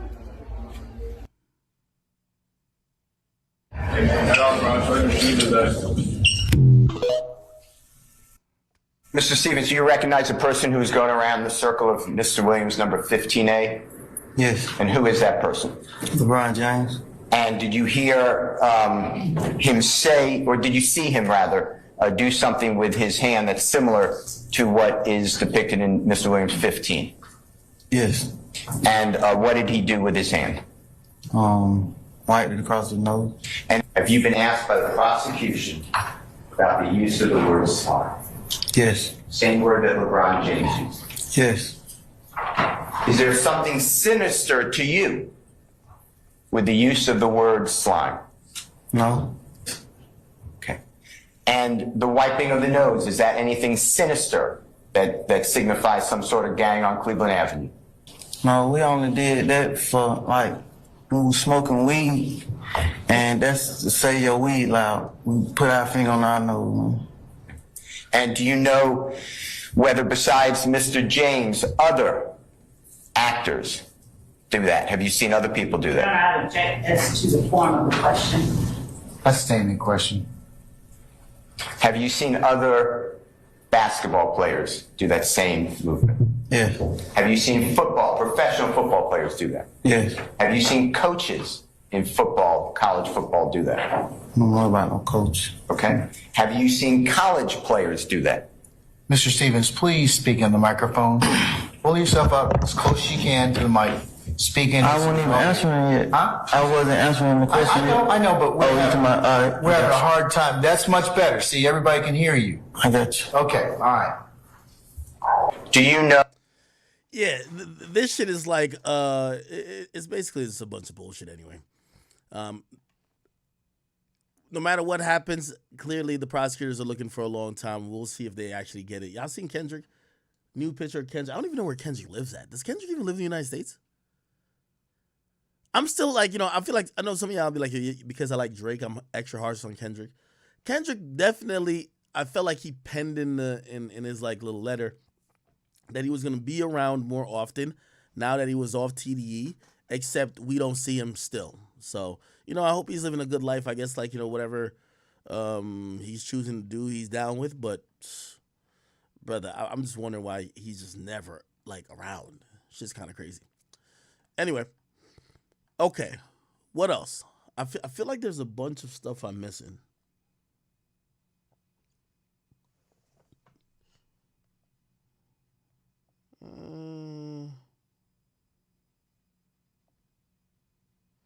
Give me a second.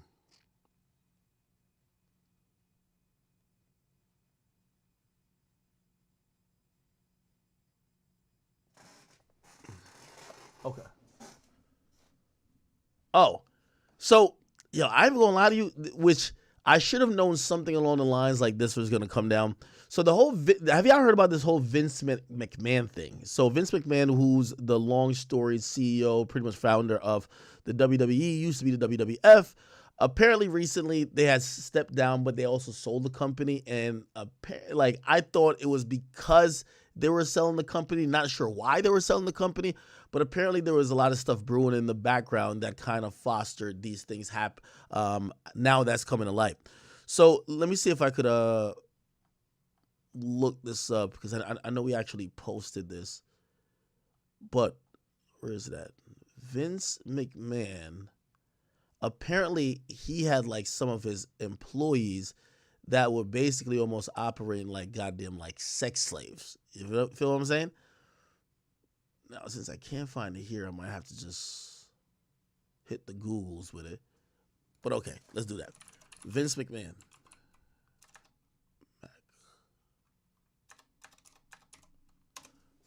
Okay.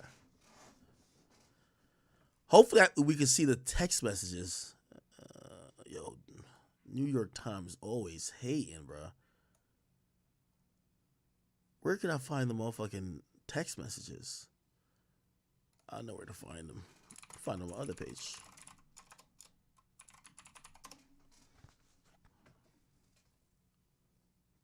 Okay, here we go. Okay. So Deadline is reporting that Vince McMahon resigns from the TKO Holding Group, which is the parent company of the WWE and the UFC. So I believe that he had sold the company, but he had like a board seat, or like he had something that was still invested in the company. But now they've pretty much done the Diddy to him, where he has no attachment to the whole situation at all. Now, if you don't know what's going on with him, is that they're saying that he's accused of sex trafficking by a former WWE staffer, Janelle Grant. And Janelle Grant alleged that Vince McMahon sexually abused her and sex trafficked her to others within the company. Now, this is part of like a, I believe a lawsuit that, is kind of came out of this. He said, following the threesome on May 11th, 2020, McMahon sent an explicit text message to Miss Grant that further detailed his fantasies of seeing her engage in sexual relations. This is supposedly Vince McMahon. So he says, I love it. That's you, Janelle. You just can't get enough, can you? In the future, it's going to be so bad you'll demand to be fucked twice a day, and not just with so-and-so in a three-way.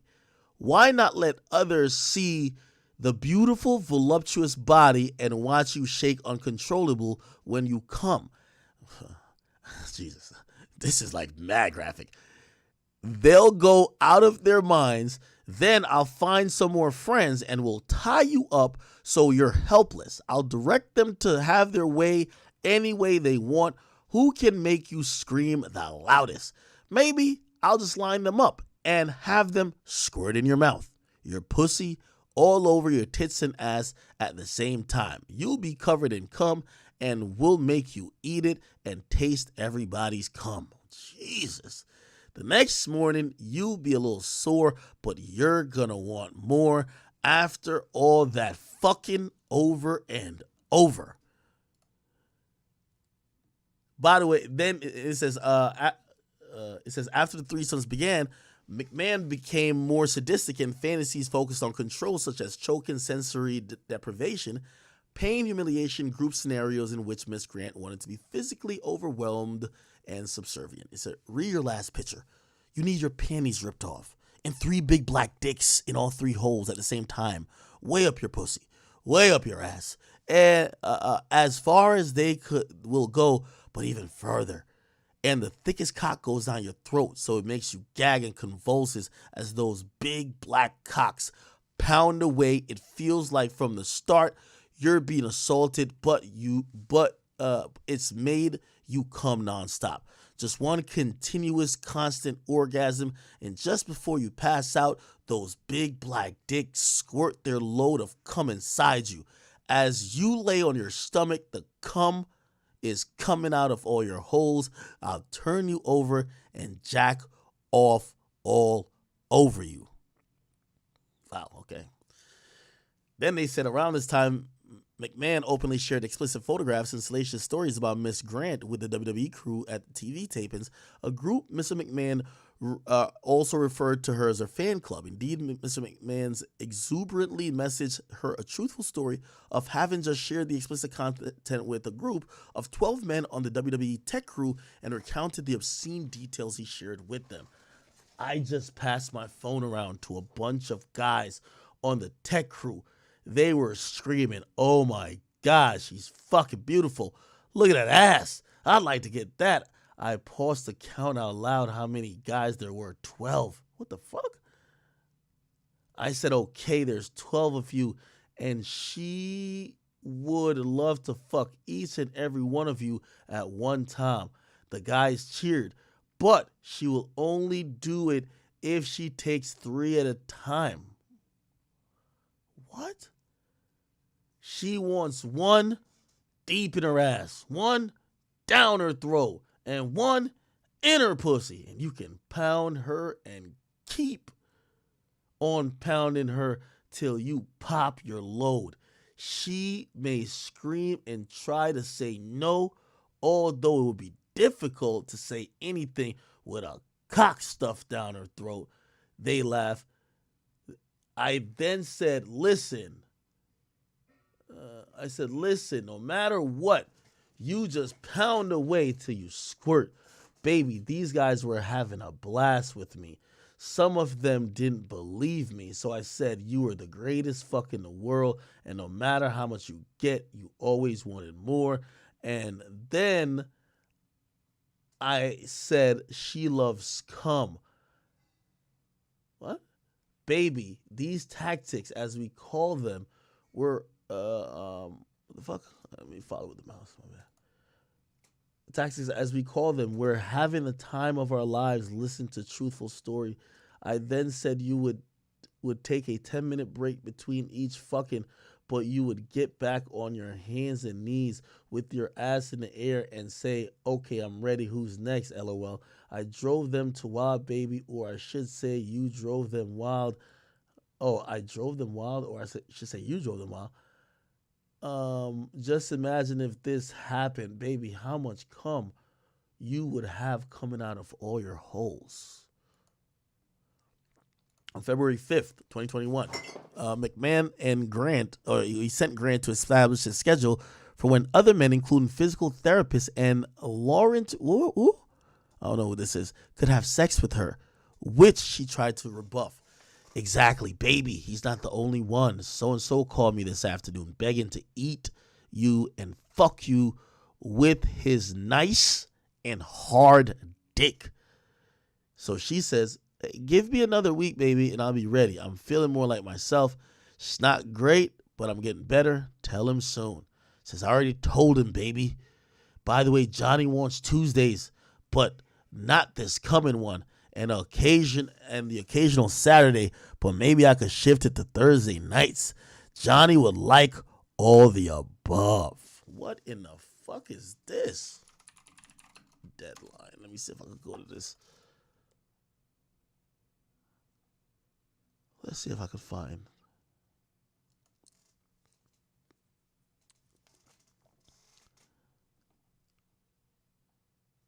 Where can I find this whole thing? So I'm on Deadline. This is crazy. Vince McMahon. I genuinely just don't understand what any guy would get out of watching a woman they either care about or a woman they have sex with other men. It almost seems like some voyeuristic thing where you're interested in the dudes and you use the woman as bait that you could watch men. Seems gay, right? Let me see.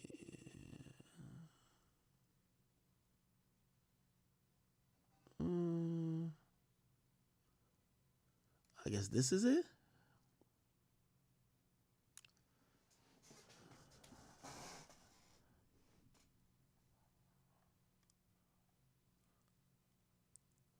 In that context, in one revolting alleged group sex incidents, Boat stands out and persifies the overall tone and tenor of her filing. Early in the encounter, McMahon immediately directed her to lay down on her back in a supplicating position while straddling over her. He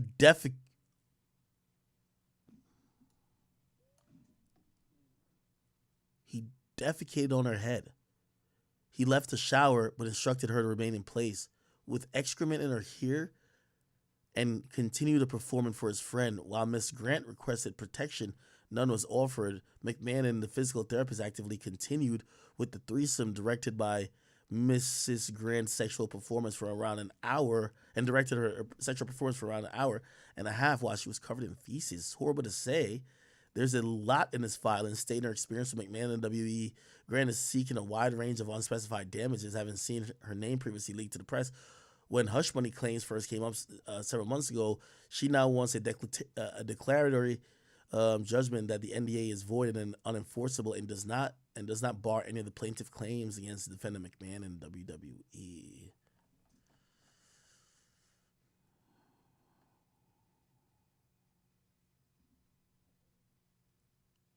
Wow. So apparently, in 2022, it came out that he paid $12 million in hush money. Wow. Okay. Oh, we have the filing. We have the whole filing here. Oh, shit. Let's see if we could go read some more crazy shit.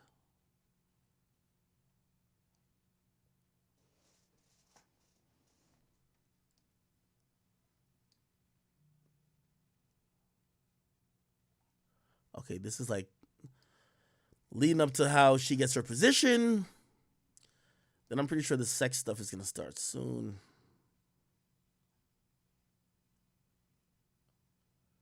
Her career starts minimal work and an absent boss. That's how it starts. McMahon tightens grip, blah, blah. Replaces. Okay.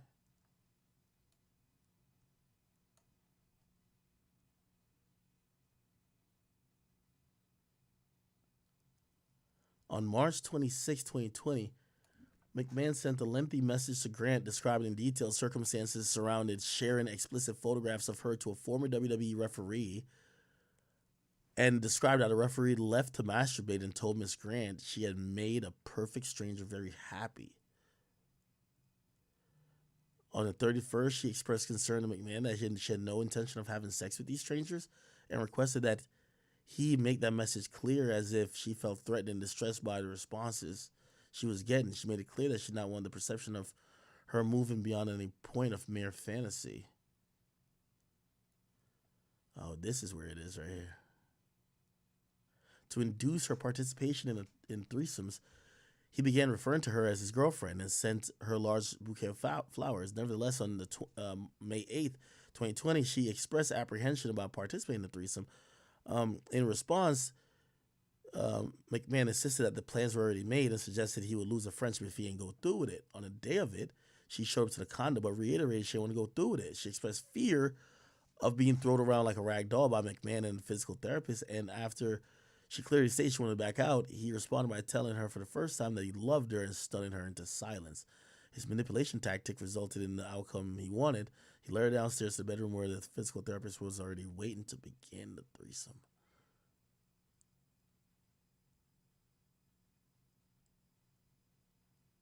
This is one of the texts that I read before. I read this text before. I read this before too. For example, August 28th, Ms. Grant texted McMahon that she was injured during her last sexual encounter as a result of his insistence on penetrating her with an extra-large sex toy, including a vibrating wand that caused her to panic. He ignored her warning that the device was not meant for insertion and forcefully shoved the wand inside her for her so deeply it became stuck for a period. She texted she was in pain and bleeding a lot between last night and today. I'm on the floor right now because I can't get comfortable. Oh, wow.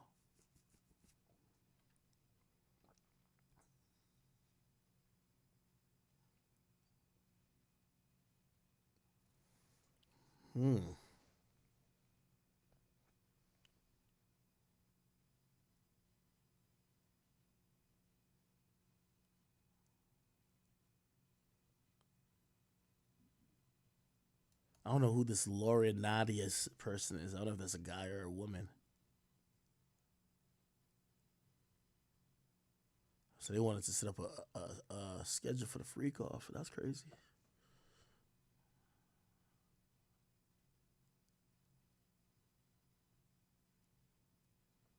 McMahon also indicated on April 2nd, 2021, that Miss Grant should obey if Laurinaitis wanted to bring in yet more men. Maybe he wants 2 other guys to join you with him. Holy shit. You've told him you would do anything with him, so he surprised you with 2 others. You would have no alternative than to take them on. Oh my God, the stories you could tell me then. It makes me want to come right now. By the way, I just thought of what I think is an excellent idea. Maybe you can hint that if he knows someone who could be discreet, it might be better, and you and Johnny try him out first. He can get more comfortable before he's introduced to me. Actually, that makes total sense, doesn't it? In April 2021, the senior vice president of human resources was fired. Same month, McMahon informed Grant that she would be given the title of vice president of operations and talent relations. Wow.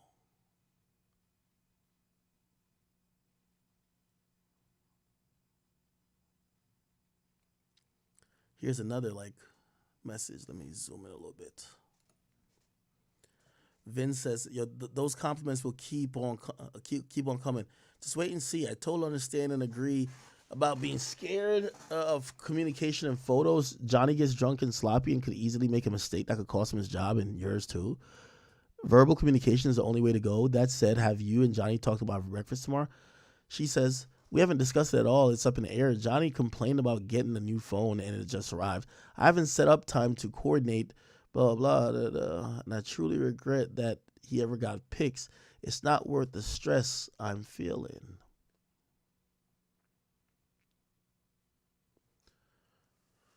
Vin says, here's what so-and-so said after I told him part of the deal was fucking you. LOL, that's your turf.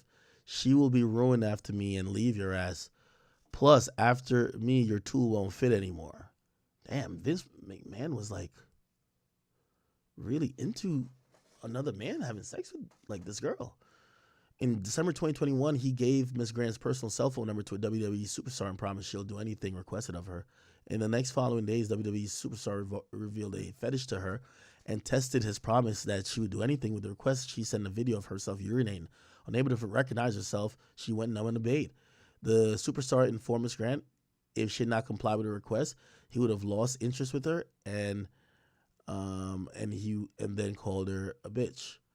The same month, the superstar expressed to Miss Grant his desire to set a play date and have a sexual encounter. However, a snowstorm changed the plans and ultimately used the weather and COVID as an excuse to back out. McMahon tells Miss Grant that his wife learned about her and pressures her to get an NDA. Early 2022, McMahon abruptly distanced himself from Miss Grant, saying he can't speak to her or be in the same room as her. McMahon agreed to speak to Miss Grant at his condo. During this meeting, he told her that his wife, Linda, had learned about the relationship with Miss Grant and that he was losing his condo and she would divorce him. He added, too, that a public divorce would make Grant a headline, purportedly to salvage the marriage and avoid both the negative publicity and other repercussions of a divorce. He wanted to ensure that Miss Grant would remain silent about his personal misconduct in order to preserve his control interest in WWE. McMahon told Miss Grant if she left the WWE and signed an NDA, he was confident Linda would not divorce him and he could remain in the condo and Miss Grant would avoid reputational harm. He instructed her not to go back to the office and immediately lessened her involvement on open work items.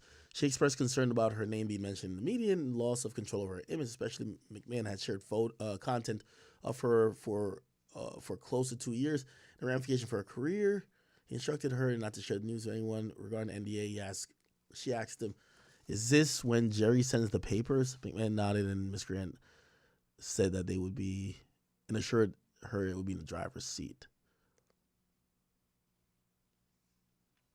Before Ms. Grant retained comments, Ms. McMahon discussed the amount of money that would be in exchange for the NDA and settled on a lump sum of $3 million after Ms. Grant told McMahon his initial offer of $1 million was not enough to compensate for the lost earning potential and the fact that she would have been unable to promise or continue the promised career trajectory of vice president, as well as failing to last as a director for a full year. Before she retained counsel, he called Ms. Grant with an update about informing her that McMahon's attorney, whatever, insisted on installment payments due to cash flow purposes. The negotiations of the NDA were brief, lasted only 8 days. Okay, fuck. This is crazy, dog. This might be worse than the Diddy shit.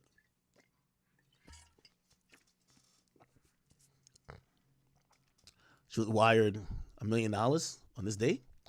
Then she was wired $10,000. After the NDA was signed, wearing only a white robe, he met her in the condo to review outstanding business items. As Mr. Grant was proceeding to the door to leave, he grabbed her forearm before exiting and commanded her to do one last thing and get on her knees.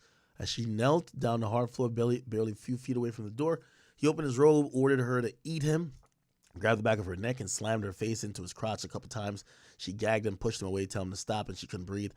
He responded that she wouldn't get away that easily, and held her head as he forced himself back in her mouth till she had no air. Miss Grant tried to push him away, but held her there firmly and loudly and commanded her to look up, and followed by "Take it, bitch."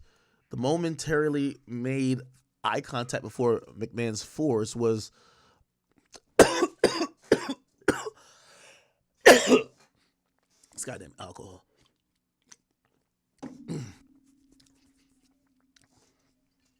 Caused her body to convulse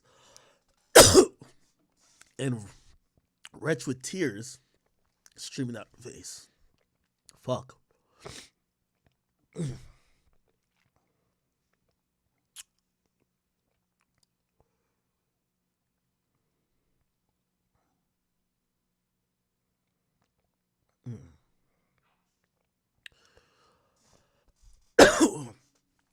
So these are the gifts she got during the time at WWE. Clubhouse access, WrestleMania private full day transportation, gift cards, box of Godiva chocolate. Then the next year in 2020, $20,000 towards surgery. I wonder what that surgery is for. Pearl diamond lariat necklace, blue cashmere knee length cardigan, blue Burberry check cashmere scarf, another scarf, a shawl, sunglasses, a throw blanket. Wow. BMW she got in the next year. Oh, she was getting more and more. $5,000 gift card to a spa. 2 private chef catered dinners in McMahon's condo. Golden diamond paved paperclip necklace from that jeweler store in Greenwich, Connecticut. $15,000 Bloomingdale gift card. Food assortment, large bouquet of flowers delivered every other week.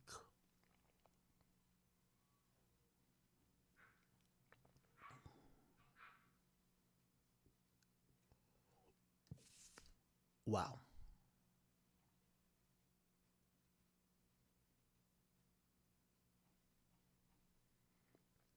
How much is she?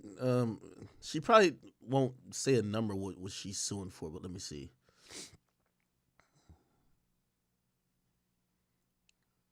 Wait, give me 1 second. The last thing is usually you get like a little summation of what is being sued, you know? Or like what the intended damage is. Okay. Wherefore the plaintiff requests the declaratory judgment that the NDA is void and unenforceable. That's one. Judgment for compensatory damages, reasonable attorney fees, and this and third. Yeah, they don't really state a number. They don't state a number. Wow. Okay. This I don't know if she was involved in that $12 million settlement before, but that would probably turn into a settlement thing. Let me see if I can find it. That's crazy, dog.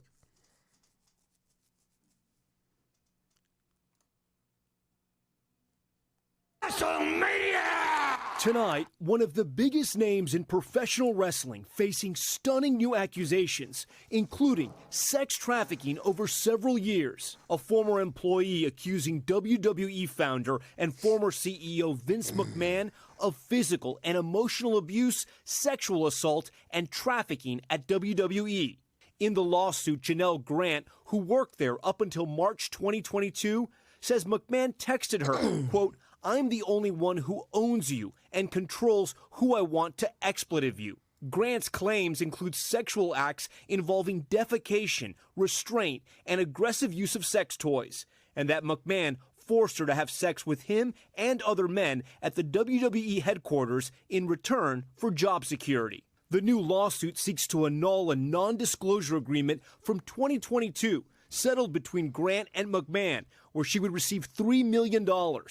Grant says she stopped receiving payments after an initial $1 million payout. If, as alleged, McMahon stopped making those payments, she might have a breach of contract claim. But that's not what she's really alleging in the complaint. She's alleging violations of federal human trafficking law. In a statement, Vince McMahon's spokesperson says this lawsuit is replete with lies, obscene, made-up instances that never occurred, and a vindictive distortion of the truth. He will vigorously defend himself. Last year, McMahon, who has not been criminally charged, spoke to CNBC in broad terms about his overall legacy. Let me just say I've made mistakes, obviously, both personally and professionally through my 50 years. Wait, that's how Vince McMahon looks now? He looks crazy. Your career. Did he take both? Is this Vince McMahon? He looks very different. He probably was like abusing Botox, right? Up to every single one of them and then moved on. The explosive lawsuit. I remember him looking like that. And graphic allegations come at a critical time for the WWE. Just this week, McMahon was at the New York Stock Exchange celebrating their newest board member, Dwayne "The Rock" Johnson. Also, Netflix just acquiring WWE's streaming rights worth billions of dollars. But now, all eyes on the WWE, who the plaintiff's attorney says they will hold accountable, claiming they turned a blind eye to the abuse and then swept it under the rug. And Tom, WWE's parent company is responding to this tonight. That's right, Lester. The parent company is called TKO, and they tell NBC News Mr. McMahon does not control TKO, nor does he oversee the day-to-day operations of WWE. While this matter predates our Wow. Damn, that's crazy. His face looks completely different. What the fuck happened? He had a health problem, didn't he? Vince McMahon, health. I think he had a health issue.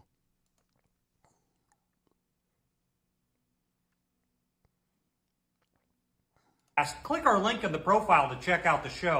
See what's going on with Vince McMahon right now. So Wrestle Talk and a lot of other outlets have posted video and images of him seen in public with The Undertaker for the first time really since his spinal surgery. That's Vince McMahon in a cane. So I just...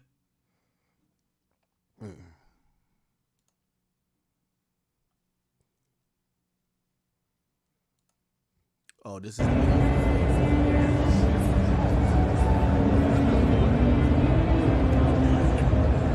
Wow. How old is he? How old is Vince McMahon? Oh, he's 78. Okay. So let me see. Yo, I want to play a little bit of this like 21 Savage. I want to play a little bit of this 21 Savage interview. But I actually fear if I play it, I might get copywritten on YouTube. So I'm trying to figure out how to do it. I gotta go upstairs and grab some water. Like I'm over here about to like fucking die. Let me see.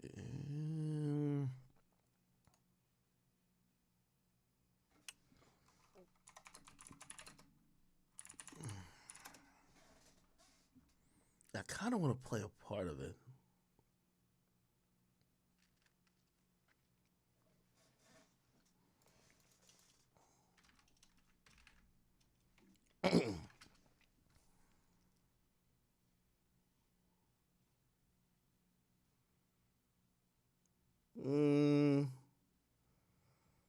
Yeah, I think it's gonna flag it.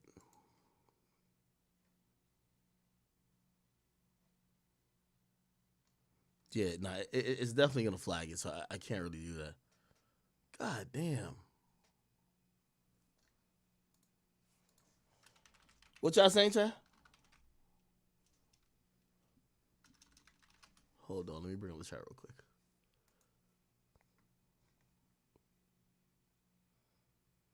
Yeah, that was pretty. like I felt like I got the same 21 Savage when I went to Atlanta. Like he was very, you know, he wasn't rapper. He was like a human.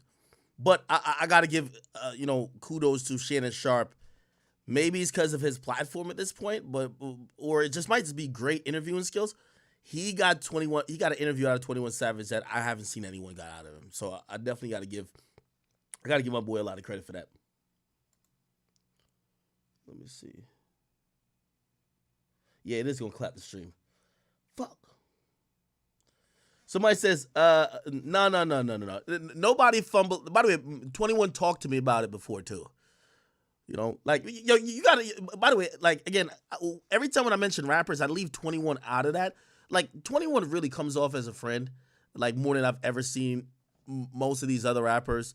Shit, I ain't gonna lie to you. Like, y'all was waiting on me streaming last night. 21 texted me, was like, nigga, get your ass on stream, nigga, the fuck, nigga, we waiting. You know he watches the stream and shit like that. You know, me and 20, like, it's not, we don't have, like, this transactional relationship where it's like, okay, I'm using you for this and you're using me for this. By the way, I asked him, like, and I think we had a talk, which is kind of none of your business, about what he was going to do press-wise this time around. And, like, we talked about a few outlets. It didn't necessarily have to be me. Like, you know, as a friend, I want him to do good. I think he has a great album. He has the album of the year so far. I know we're only, like, 27 days in. And I want him to get the best look. And, you know, shit, we both agreed. He was like, yo, I'm going to be doing Shannon this week. And I was like, honestly, that's all you need to do.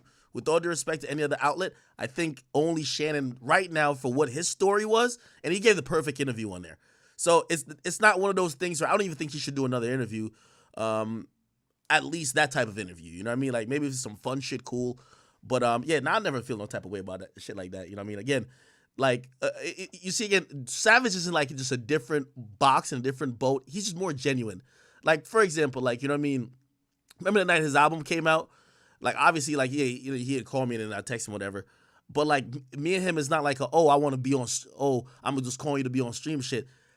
Yeah, he called Kai on stream. But me and him, like, because I had to go to the airport because I was going to Utah. Like, I talked to him for, like, 2 hours afterwards, like, while I was getting ready to go to the airport. You know what I mean? So he's more genuine than, okay, I'm just trying to do this that you could say good things about me. Shit, if anything, he usually tells me, like, yo, Ack, like, I know you're not the biggest fan of Savage, because I watch you dick ride other niggas way more than, like, about my shit. You feel me? And whatever. Okay. Fuck.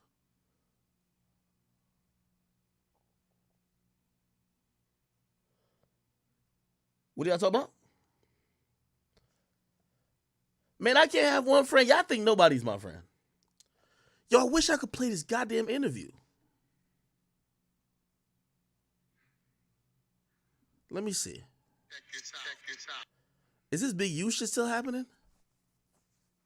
Bound you over into superior court. But once you get to superior court, your Sixth Amendment Actually, you know what? I'm going to play this clip of Wack talking about Offset or whatever the case is. Like, he's giving the story again about this Offset shit. I'm going to go grab some water real quick. Just give me like a few seconds, all right? Pockets in the studio. That's not what I said. What'd you say? I said, you tried to leave the dice game. Offset wasn't going for it. He went outside. He was walking away. I hear Sharp say some more dumbass shit. What did Sharp say? Something about tapping pockets. He didn't know what that was. Or maybe it is. I don't know what a bunch of little pimp shit he talk about. So what tapping pockets is like, I'm gonna rob you, but it's like metaphorically, I'm like figuring out if you have anything to steal. 42 Doug had a bunch of money in both his pockets. You know, he got skinny jeans on, so both down his pockets. Offset didn't take too kind to him walking away from the dice game when it was Offset dice. He was in him 20,000. So you can't just walk away from the dice game? No. That's a violation? We're shooting dice.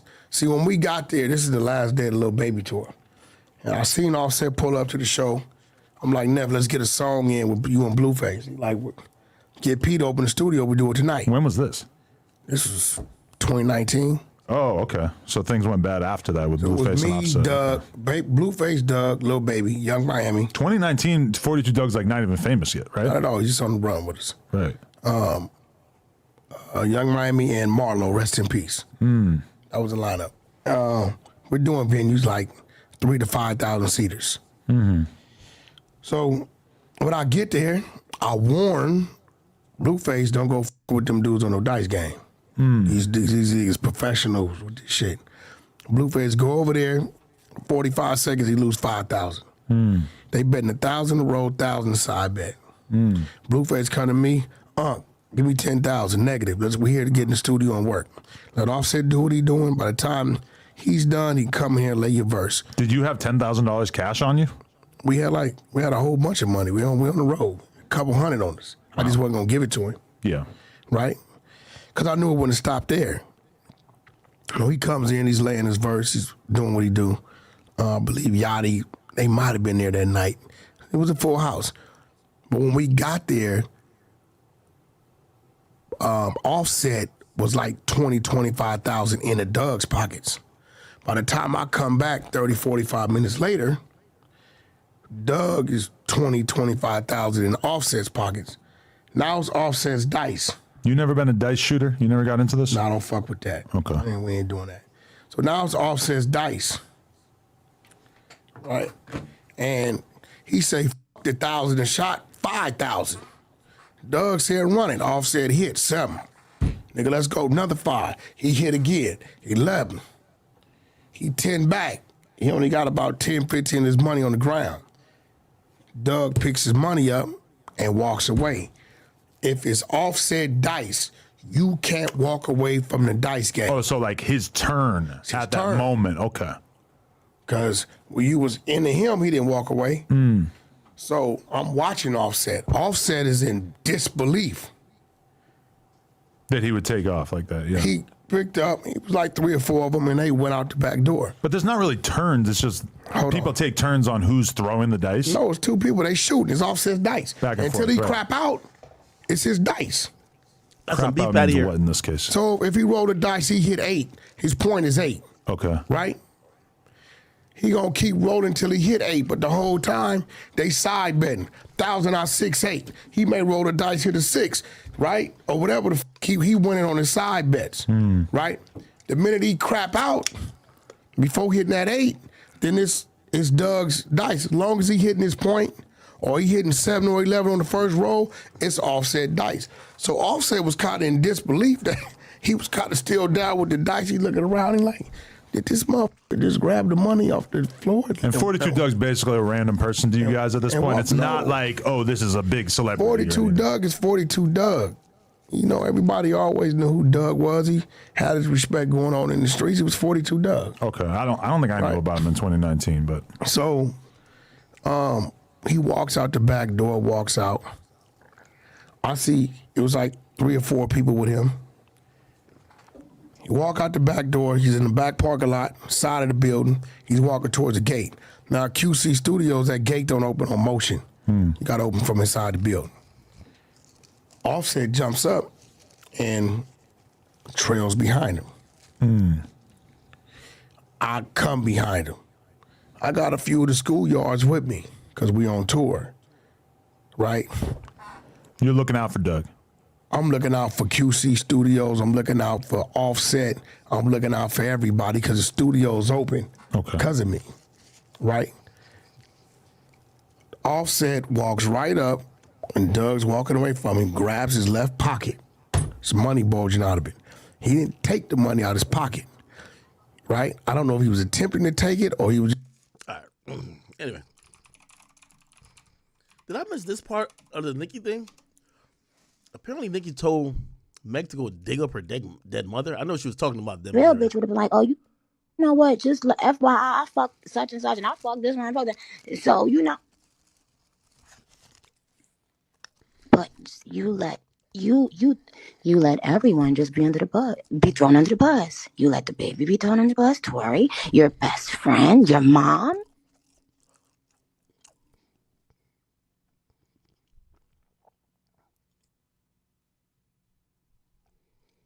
Is it muted? You better go conjure up your mother and say and apologize. That's disgusting.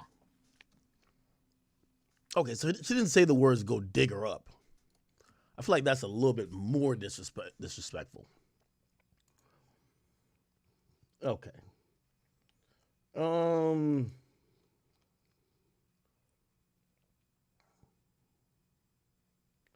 Apparently Ben Shapiro, I don't know if you guys are familiar with him, pretty much a political commentator. He's dropped a song. Ben Shapiro. Facts. I don't know who he's dissing, but apparently he dropped some type of diss song. Let me hear a little bit of this shit. They call me offensive, controversial. There's only two genders, boys and girls. No one to protect it. Listen, my pockets are fat. Homie, I'm epic. Don't be a wap. Dog, it's a yarmulke. Homie, no cap. Look at the graphs. Look at my charts. You're blowing money on strippers and cars. You going to prison. I'm on television. Dog. Oh, shit. You are. Keep hating on me on the internet. My comment section all woke Karens. And I make racks off compound interest. Y'all live with your parents. Nicki, take some notes. I just did this for fun. All my people download this. Let's get a Billboard #1. This ain't rap. This ain't money. Cars and clothes. Damn, that nigga did 3 million in a day. It's #2 trending in music. Who is he dissing, though?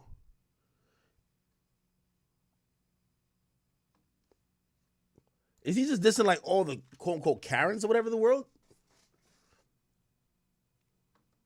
Apparently he said, my money like Lizzo, my pockets are fat. Okay. Fucking with it. He looked like Kevin from Backstreet Boys. I think it's the first time I've seen homie without a yarmulke. Well, he has one on there. He don't got one on here. Do you always got to wear the yarmulke?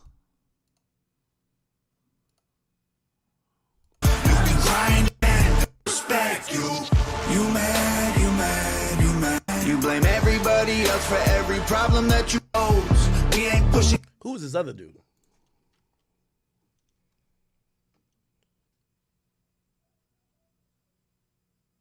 Somebody say he moving like Gary Owens right now. Holy shit. All right. Let me figure out a few other things that's kind of going on. I don't want to talk about, y'all want me to talk about Tiana, and they're going through a little breakup, or actually a divorce. It's getting a little messy because, you know, the media is going to dig into family court documents, and they're finding out things that I don't think they would want people to be discussing. But it just happens to be the nature of the case. When you have a public relationship, usually the breakup's usually public as well. Let me see what else. Lil Nas X got a documentary. That's a dub.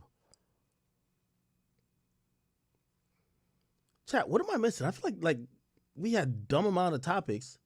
Oh, actually, I have something on my phone.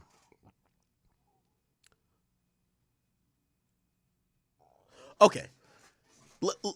Let's talk about this Ice Spice lawsuit real quick. So Ice Spice was the subject of a lawsuit recently, and it's a copyright infringement lawsuit.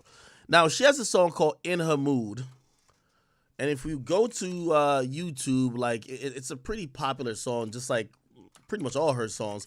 It went viral, or TikTok loves it. Okay, let me see if I can find like a little short of it. This is In Her Mood.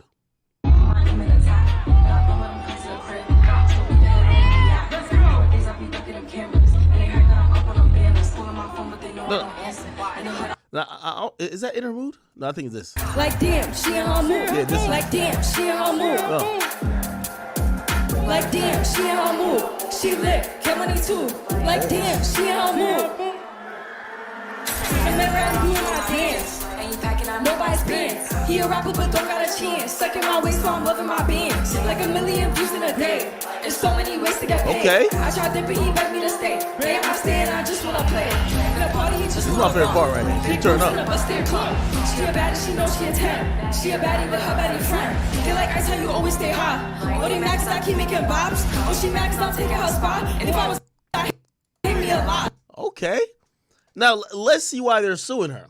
They're saying that her song In Her Mood is strikingly similar to their own. So you just heard the In Her Mood song. According to documents filed in court, somebody named D. Chambers is saying that what? Say what? They copied elements of that song, but what's the name of the song of theirs?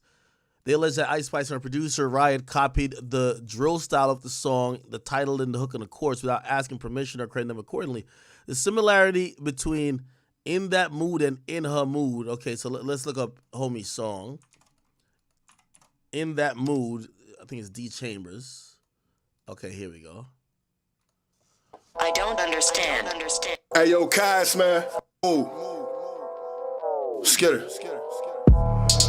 When I'm ready, I get in that mood. When I'm ready, I get in that mood. When I'm ready, I get in that mood. Cut this shit off, man. Throw this case out, bro. Fortunately, you can sue for anything, man. Cut this fucking bullshit out, bro. Cut this out. This nigga just wanted some free promo, clearly. I get in that mood. Look. Front if you want, and I'm ready to shoot. All my hitters is ready to shoot. He should be ordered to pay Ice Spice because this song is so garbage. It don't sound like it at all. But they actually filed a lawsuit. The similarities between In That Mood and In Her Mood, as described as herein, are strikingly similar that they can't be purely coincidental. They claim that In Her Mood is at least substantially similar to the track in a way it's just not incidental, but rather say it goes to the core to each work. The similarities include the key phrase used in the chorus and repeated in a substantial similar manner numerous times. Both songs are such that it's simply not reasonable to believe that In Her Mood could have been created without having her in that mood. Oh my God, this guy's a cloud chaser. In the suit, Chamberlain and Carmen had claimed that they initially wrote and recorded the song August 8th, 2021 and published it around 2022. When it was released as a single, it was meant to be used in connection with license on a campaign that never ran. Upon information and belief, Ice Spice. Okay, this is bullshit. This is bullshit. This guy's literally doing some random bullshit just to get like attention, and we're gonna give him the attention because he mentions Ice Spice names. Okay, have y'all seen this list, chat? We should probably talk about it a little bit, right? So there's a list been floating around. It's called the Top 10 Fell Off Rappers list. Yes, this is a thing.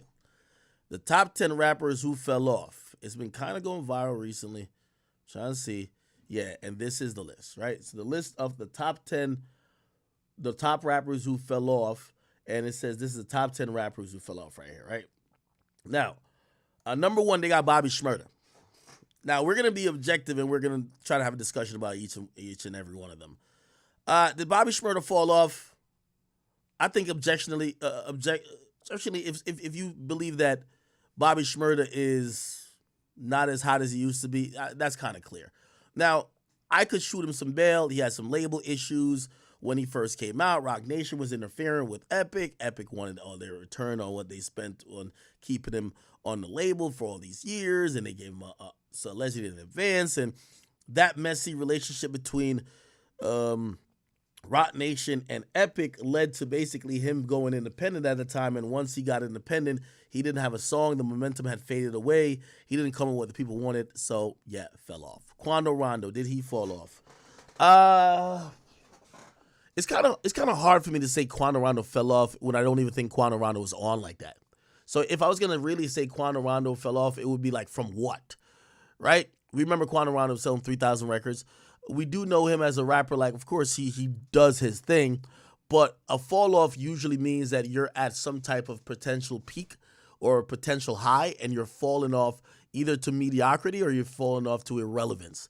And I'm sorry, I just don't think that Quando Rondo has been at that peak that we could say he's fell off. I think he's still working to try to not necessarily get on, but really make his name as like a superstar, because this fall off conversation is never for like people who are like you were surprised they were on to begin with. Not saying that's Quando, but that could fit. Lil Baby, yeah, Lil Baby fell off. Lil Baby just was one of the top 2 rappers, if you ask me.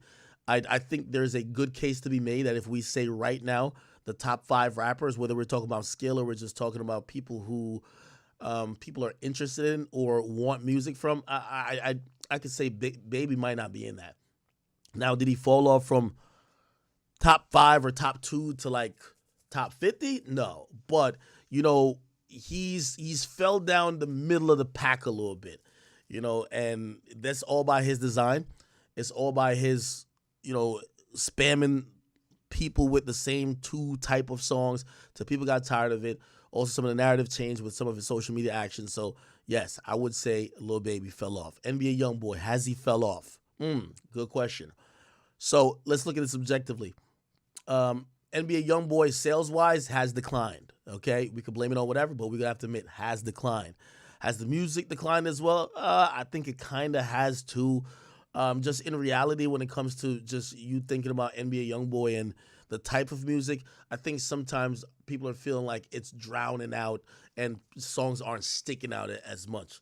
You could have a million excuses for that. He's now on a new label. They don't work the same, blah, blah, blah, blah, this and third. Overall, are we going to say NBA YoungBoy fell off? If you said it, I couldn't really give reasons to say he didn't. Does he still have a great fan base, a huge fan base? Yes. Was there a time where people would legitimately say he's in that top 3 or maybe top 4 along with Baby? Absolutely. Would people kind of have that discussion and actually have like an opposing point of view about it this time around? Yeah.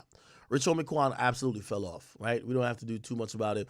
And we're talking about him from 2015 till now. I think he was about to get back on, but I don't know what happened. I think it's because Young Thug and the Cleveland Ave goons kind of either had him terrified or that video leaked of him talking to the police officer and people started looking at him if he was a cooperator. And keep in mind, he's the person who was being managed by Donovan Nut Thomas, which is one of the main reasons why Sellers in court. And because of that, you know, he's always been in a weird spot because the guy who allegedly got killed by the other person he used to work with, or his gang, you used to be cool with like pretty much both of them, and you're not like the preferred person in this situation. Also, you're not in these gangs that Young Thug is in. Okay, Lil Pump. I think Lil Pump would admit that, you know, again, are we talking about fell off like how J. Cole said he was going to go broke, sell his home, this and third? No. Are we talking about musically, if Lil Pump records a single right now and puts it out, we probably, like, it might even go without getting posted on a blog. Like, people are just not that excited to hear Lil Pump music. So if we're going by that metric, that people used to at least give it a look. Now people don't want to give it a look. Yeah. Okay, all right. So ironically, look like the only person I'm defending really so far is like Quando, right? Okay, Designer. I think that's kind of self-explanatory as well. Yeah, the Designer absolutely, you know, he took his foot off the ball. There was a time that he was being compared to Future. These days, you know, he's been compared to sexual predators, unfortunately. You know, he was jerking off on the plane, this and third. The Baby. Did the Baby fall off? I'm actually going to say no. I think the Baby didn't fall off. I think the Baby leveled out. The Baby was hitting an all-time peak. I think it was unsustainable. Yes, he did. You could have said he fell off during that whole LGBTQ situation. Things were a little bit slow for him. But I got to be honest, when it came to the Baby, over the last like couple of months, whether he have like, I don't want to dance like a boom, like he's had a couple of songs, he's been popping up with verses, like he's more seeming consistent right now than actually someone who fell off. So I'm gonna actually take him off the list. Roddy Ricch, it's a puzzling thing trying to answer the Roddy Ricch question because are people just not fucking with his music anymore, or is his music just not hitting, right? Or, you know, some people believe it was his attitude towards the success he got, or maybe thinking that he had it made because he had a song like The Box. That's why he never kept his foot on the gas or whatever the case is. But you have to remember, there was a time that we really legitimately thought he was one of the heavyweights in music. And not saying he's completely irrelevant, but things have cooled a bit. It's cooled a bit, definitely, right? And he's even admitted that a couple of times. You know what I mean? I think every time you hear him talk now, he's talking about getting back in the dedication of the grind and everything else that got him the original hype. And that would be a sign of, quote-unquote, falling off. Meek Mill. You just got to speak objectionably. Yeah. Meek, who sold 250 copies or 250,000 copies in 2018. Someone who, you know, whether it was championships or other records afterwards, just was a guy who always stayed with a big hit song. The only thing I would disagree with Meek is if we're really ranking these people, Meek ain't 10. Like, Meek would be probably like 3. You know what I mean? I'm sorry. You know, Meek used to be on a very short list of main rappers. Like, he was almost seen in the spot, again, not as Lil Baby, but seen in the spot where Baby was at for a slight second a couple times in history. And then it looked like he always fell completely out of the conversation, which was always kind of crazy. You know what I mean? He always fell completely out of the conversation. Yeah. And also, I do think some of the optics allowed Meek to kind of fall out of the conversation. So I'll say on this list, you could make a case for everybody that they haven't necessarily fell off, but there's a conversation of fallen off or fell back, right? Because some people could be like, well, you can't really judge NBA YoungBoy until he drops another album, because he's on house arrest, or you can't judge him till he's off house arrest. That might be a point. But again, we're just judging these guys based on what they've done before. And based on what they've done before, if stuff looks different, we're going to probably have to lean towards the side that says they fell off. You feel me? Somebody said take Lil Baby off the list. I would have Lil Baby down there by 8 or something like that. He definitely isn't the same, but is he still if you ask me, a top 10 type of guy if we're just looking at it in stature and music? Of course. So I guess the fall off would be like, yeah, you were number 2 or number 3, or some people would say number 1, and now you're like at the bottom of the list if we're gonna go with the top 10. You know what I mean?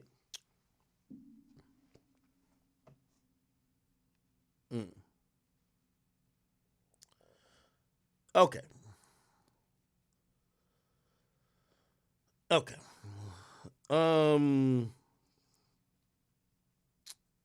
Yeah. Let me see. Listen, the Meek hate is getting ridiculous at this point. Somebody said Lil Baby and hey, we're not saying that Lil Baby is like Lil Pump. Like Lil Pump, I don't think Lil Pump could have a song chart on Billboard Top 100. I don't think so. You get what I mean? Yeah, like Lil Pump can't have a song chart. Designer won't have a song chart. Rich Homie Quan probably won't have a song chart. Neither Quan nor Rondo. And Bobby Shmurda, I think it's hit or miss, but most likely won't have a song chart. Lil Baby, he'll probably have his song chart. YoungBoy will probably have his song chart. So when we're saying they fell off, it's just that we thought they were like in the top 3. And now, like, if we're going down in the top 10 list of rappers currently, they might be like 7th or 8th now. You know what I mean? So they fell out of the top 5. Is that falling back or falling off? I mean, you could decide for yourself. But, you know what I mean, the technical term of falling off would be you're at some place and you fell off to another place. And, hey.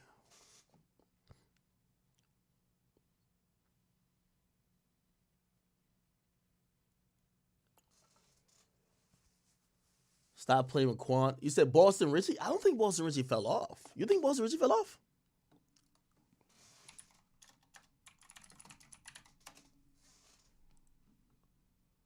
Did he fall off? Let me see. I don't know. Let me click on his music video. He just dropped a video a month ago. 7 million views. How did he fall off? D.Coders. Like, Boston Richie to me is like a really hood relevant, hood hot rapper. Like, that's about it. Yeah, he wasn't mainstream like that. He did drop a project. I don't know how much that sold first week, but it is what it is. All right. Anyway, yo, people, I do have to run. I'm sorry. I got to go handle a few things. And, yeah, I will be back on maybe later tonight, God willing. If not, I'll be back on tomorrow. We're still doing a whole bunch of different content. I have an opportunity to do a couple interviews with a few like Chicagoans, which it might, like, if you're interested or you watch me from the war in Chirac, you might put everything in perspective. So I'm going to try to get those done. And afterwards, I'm going to try to get back on here, hopefully to talk about whatever I didn't talk about, all right? Somebody said, talk about the Eminem diss. We'll listen to that later, all right? Okay, somebody said, shut the fuck up, Ack. You ain't going to be back tomorrow. No, I will be back, okay? Chat, I love you.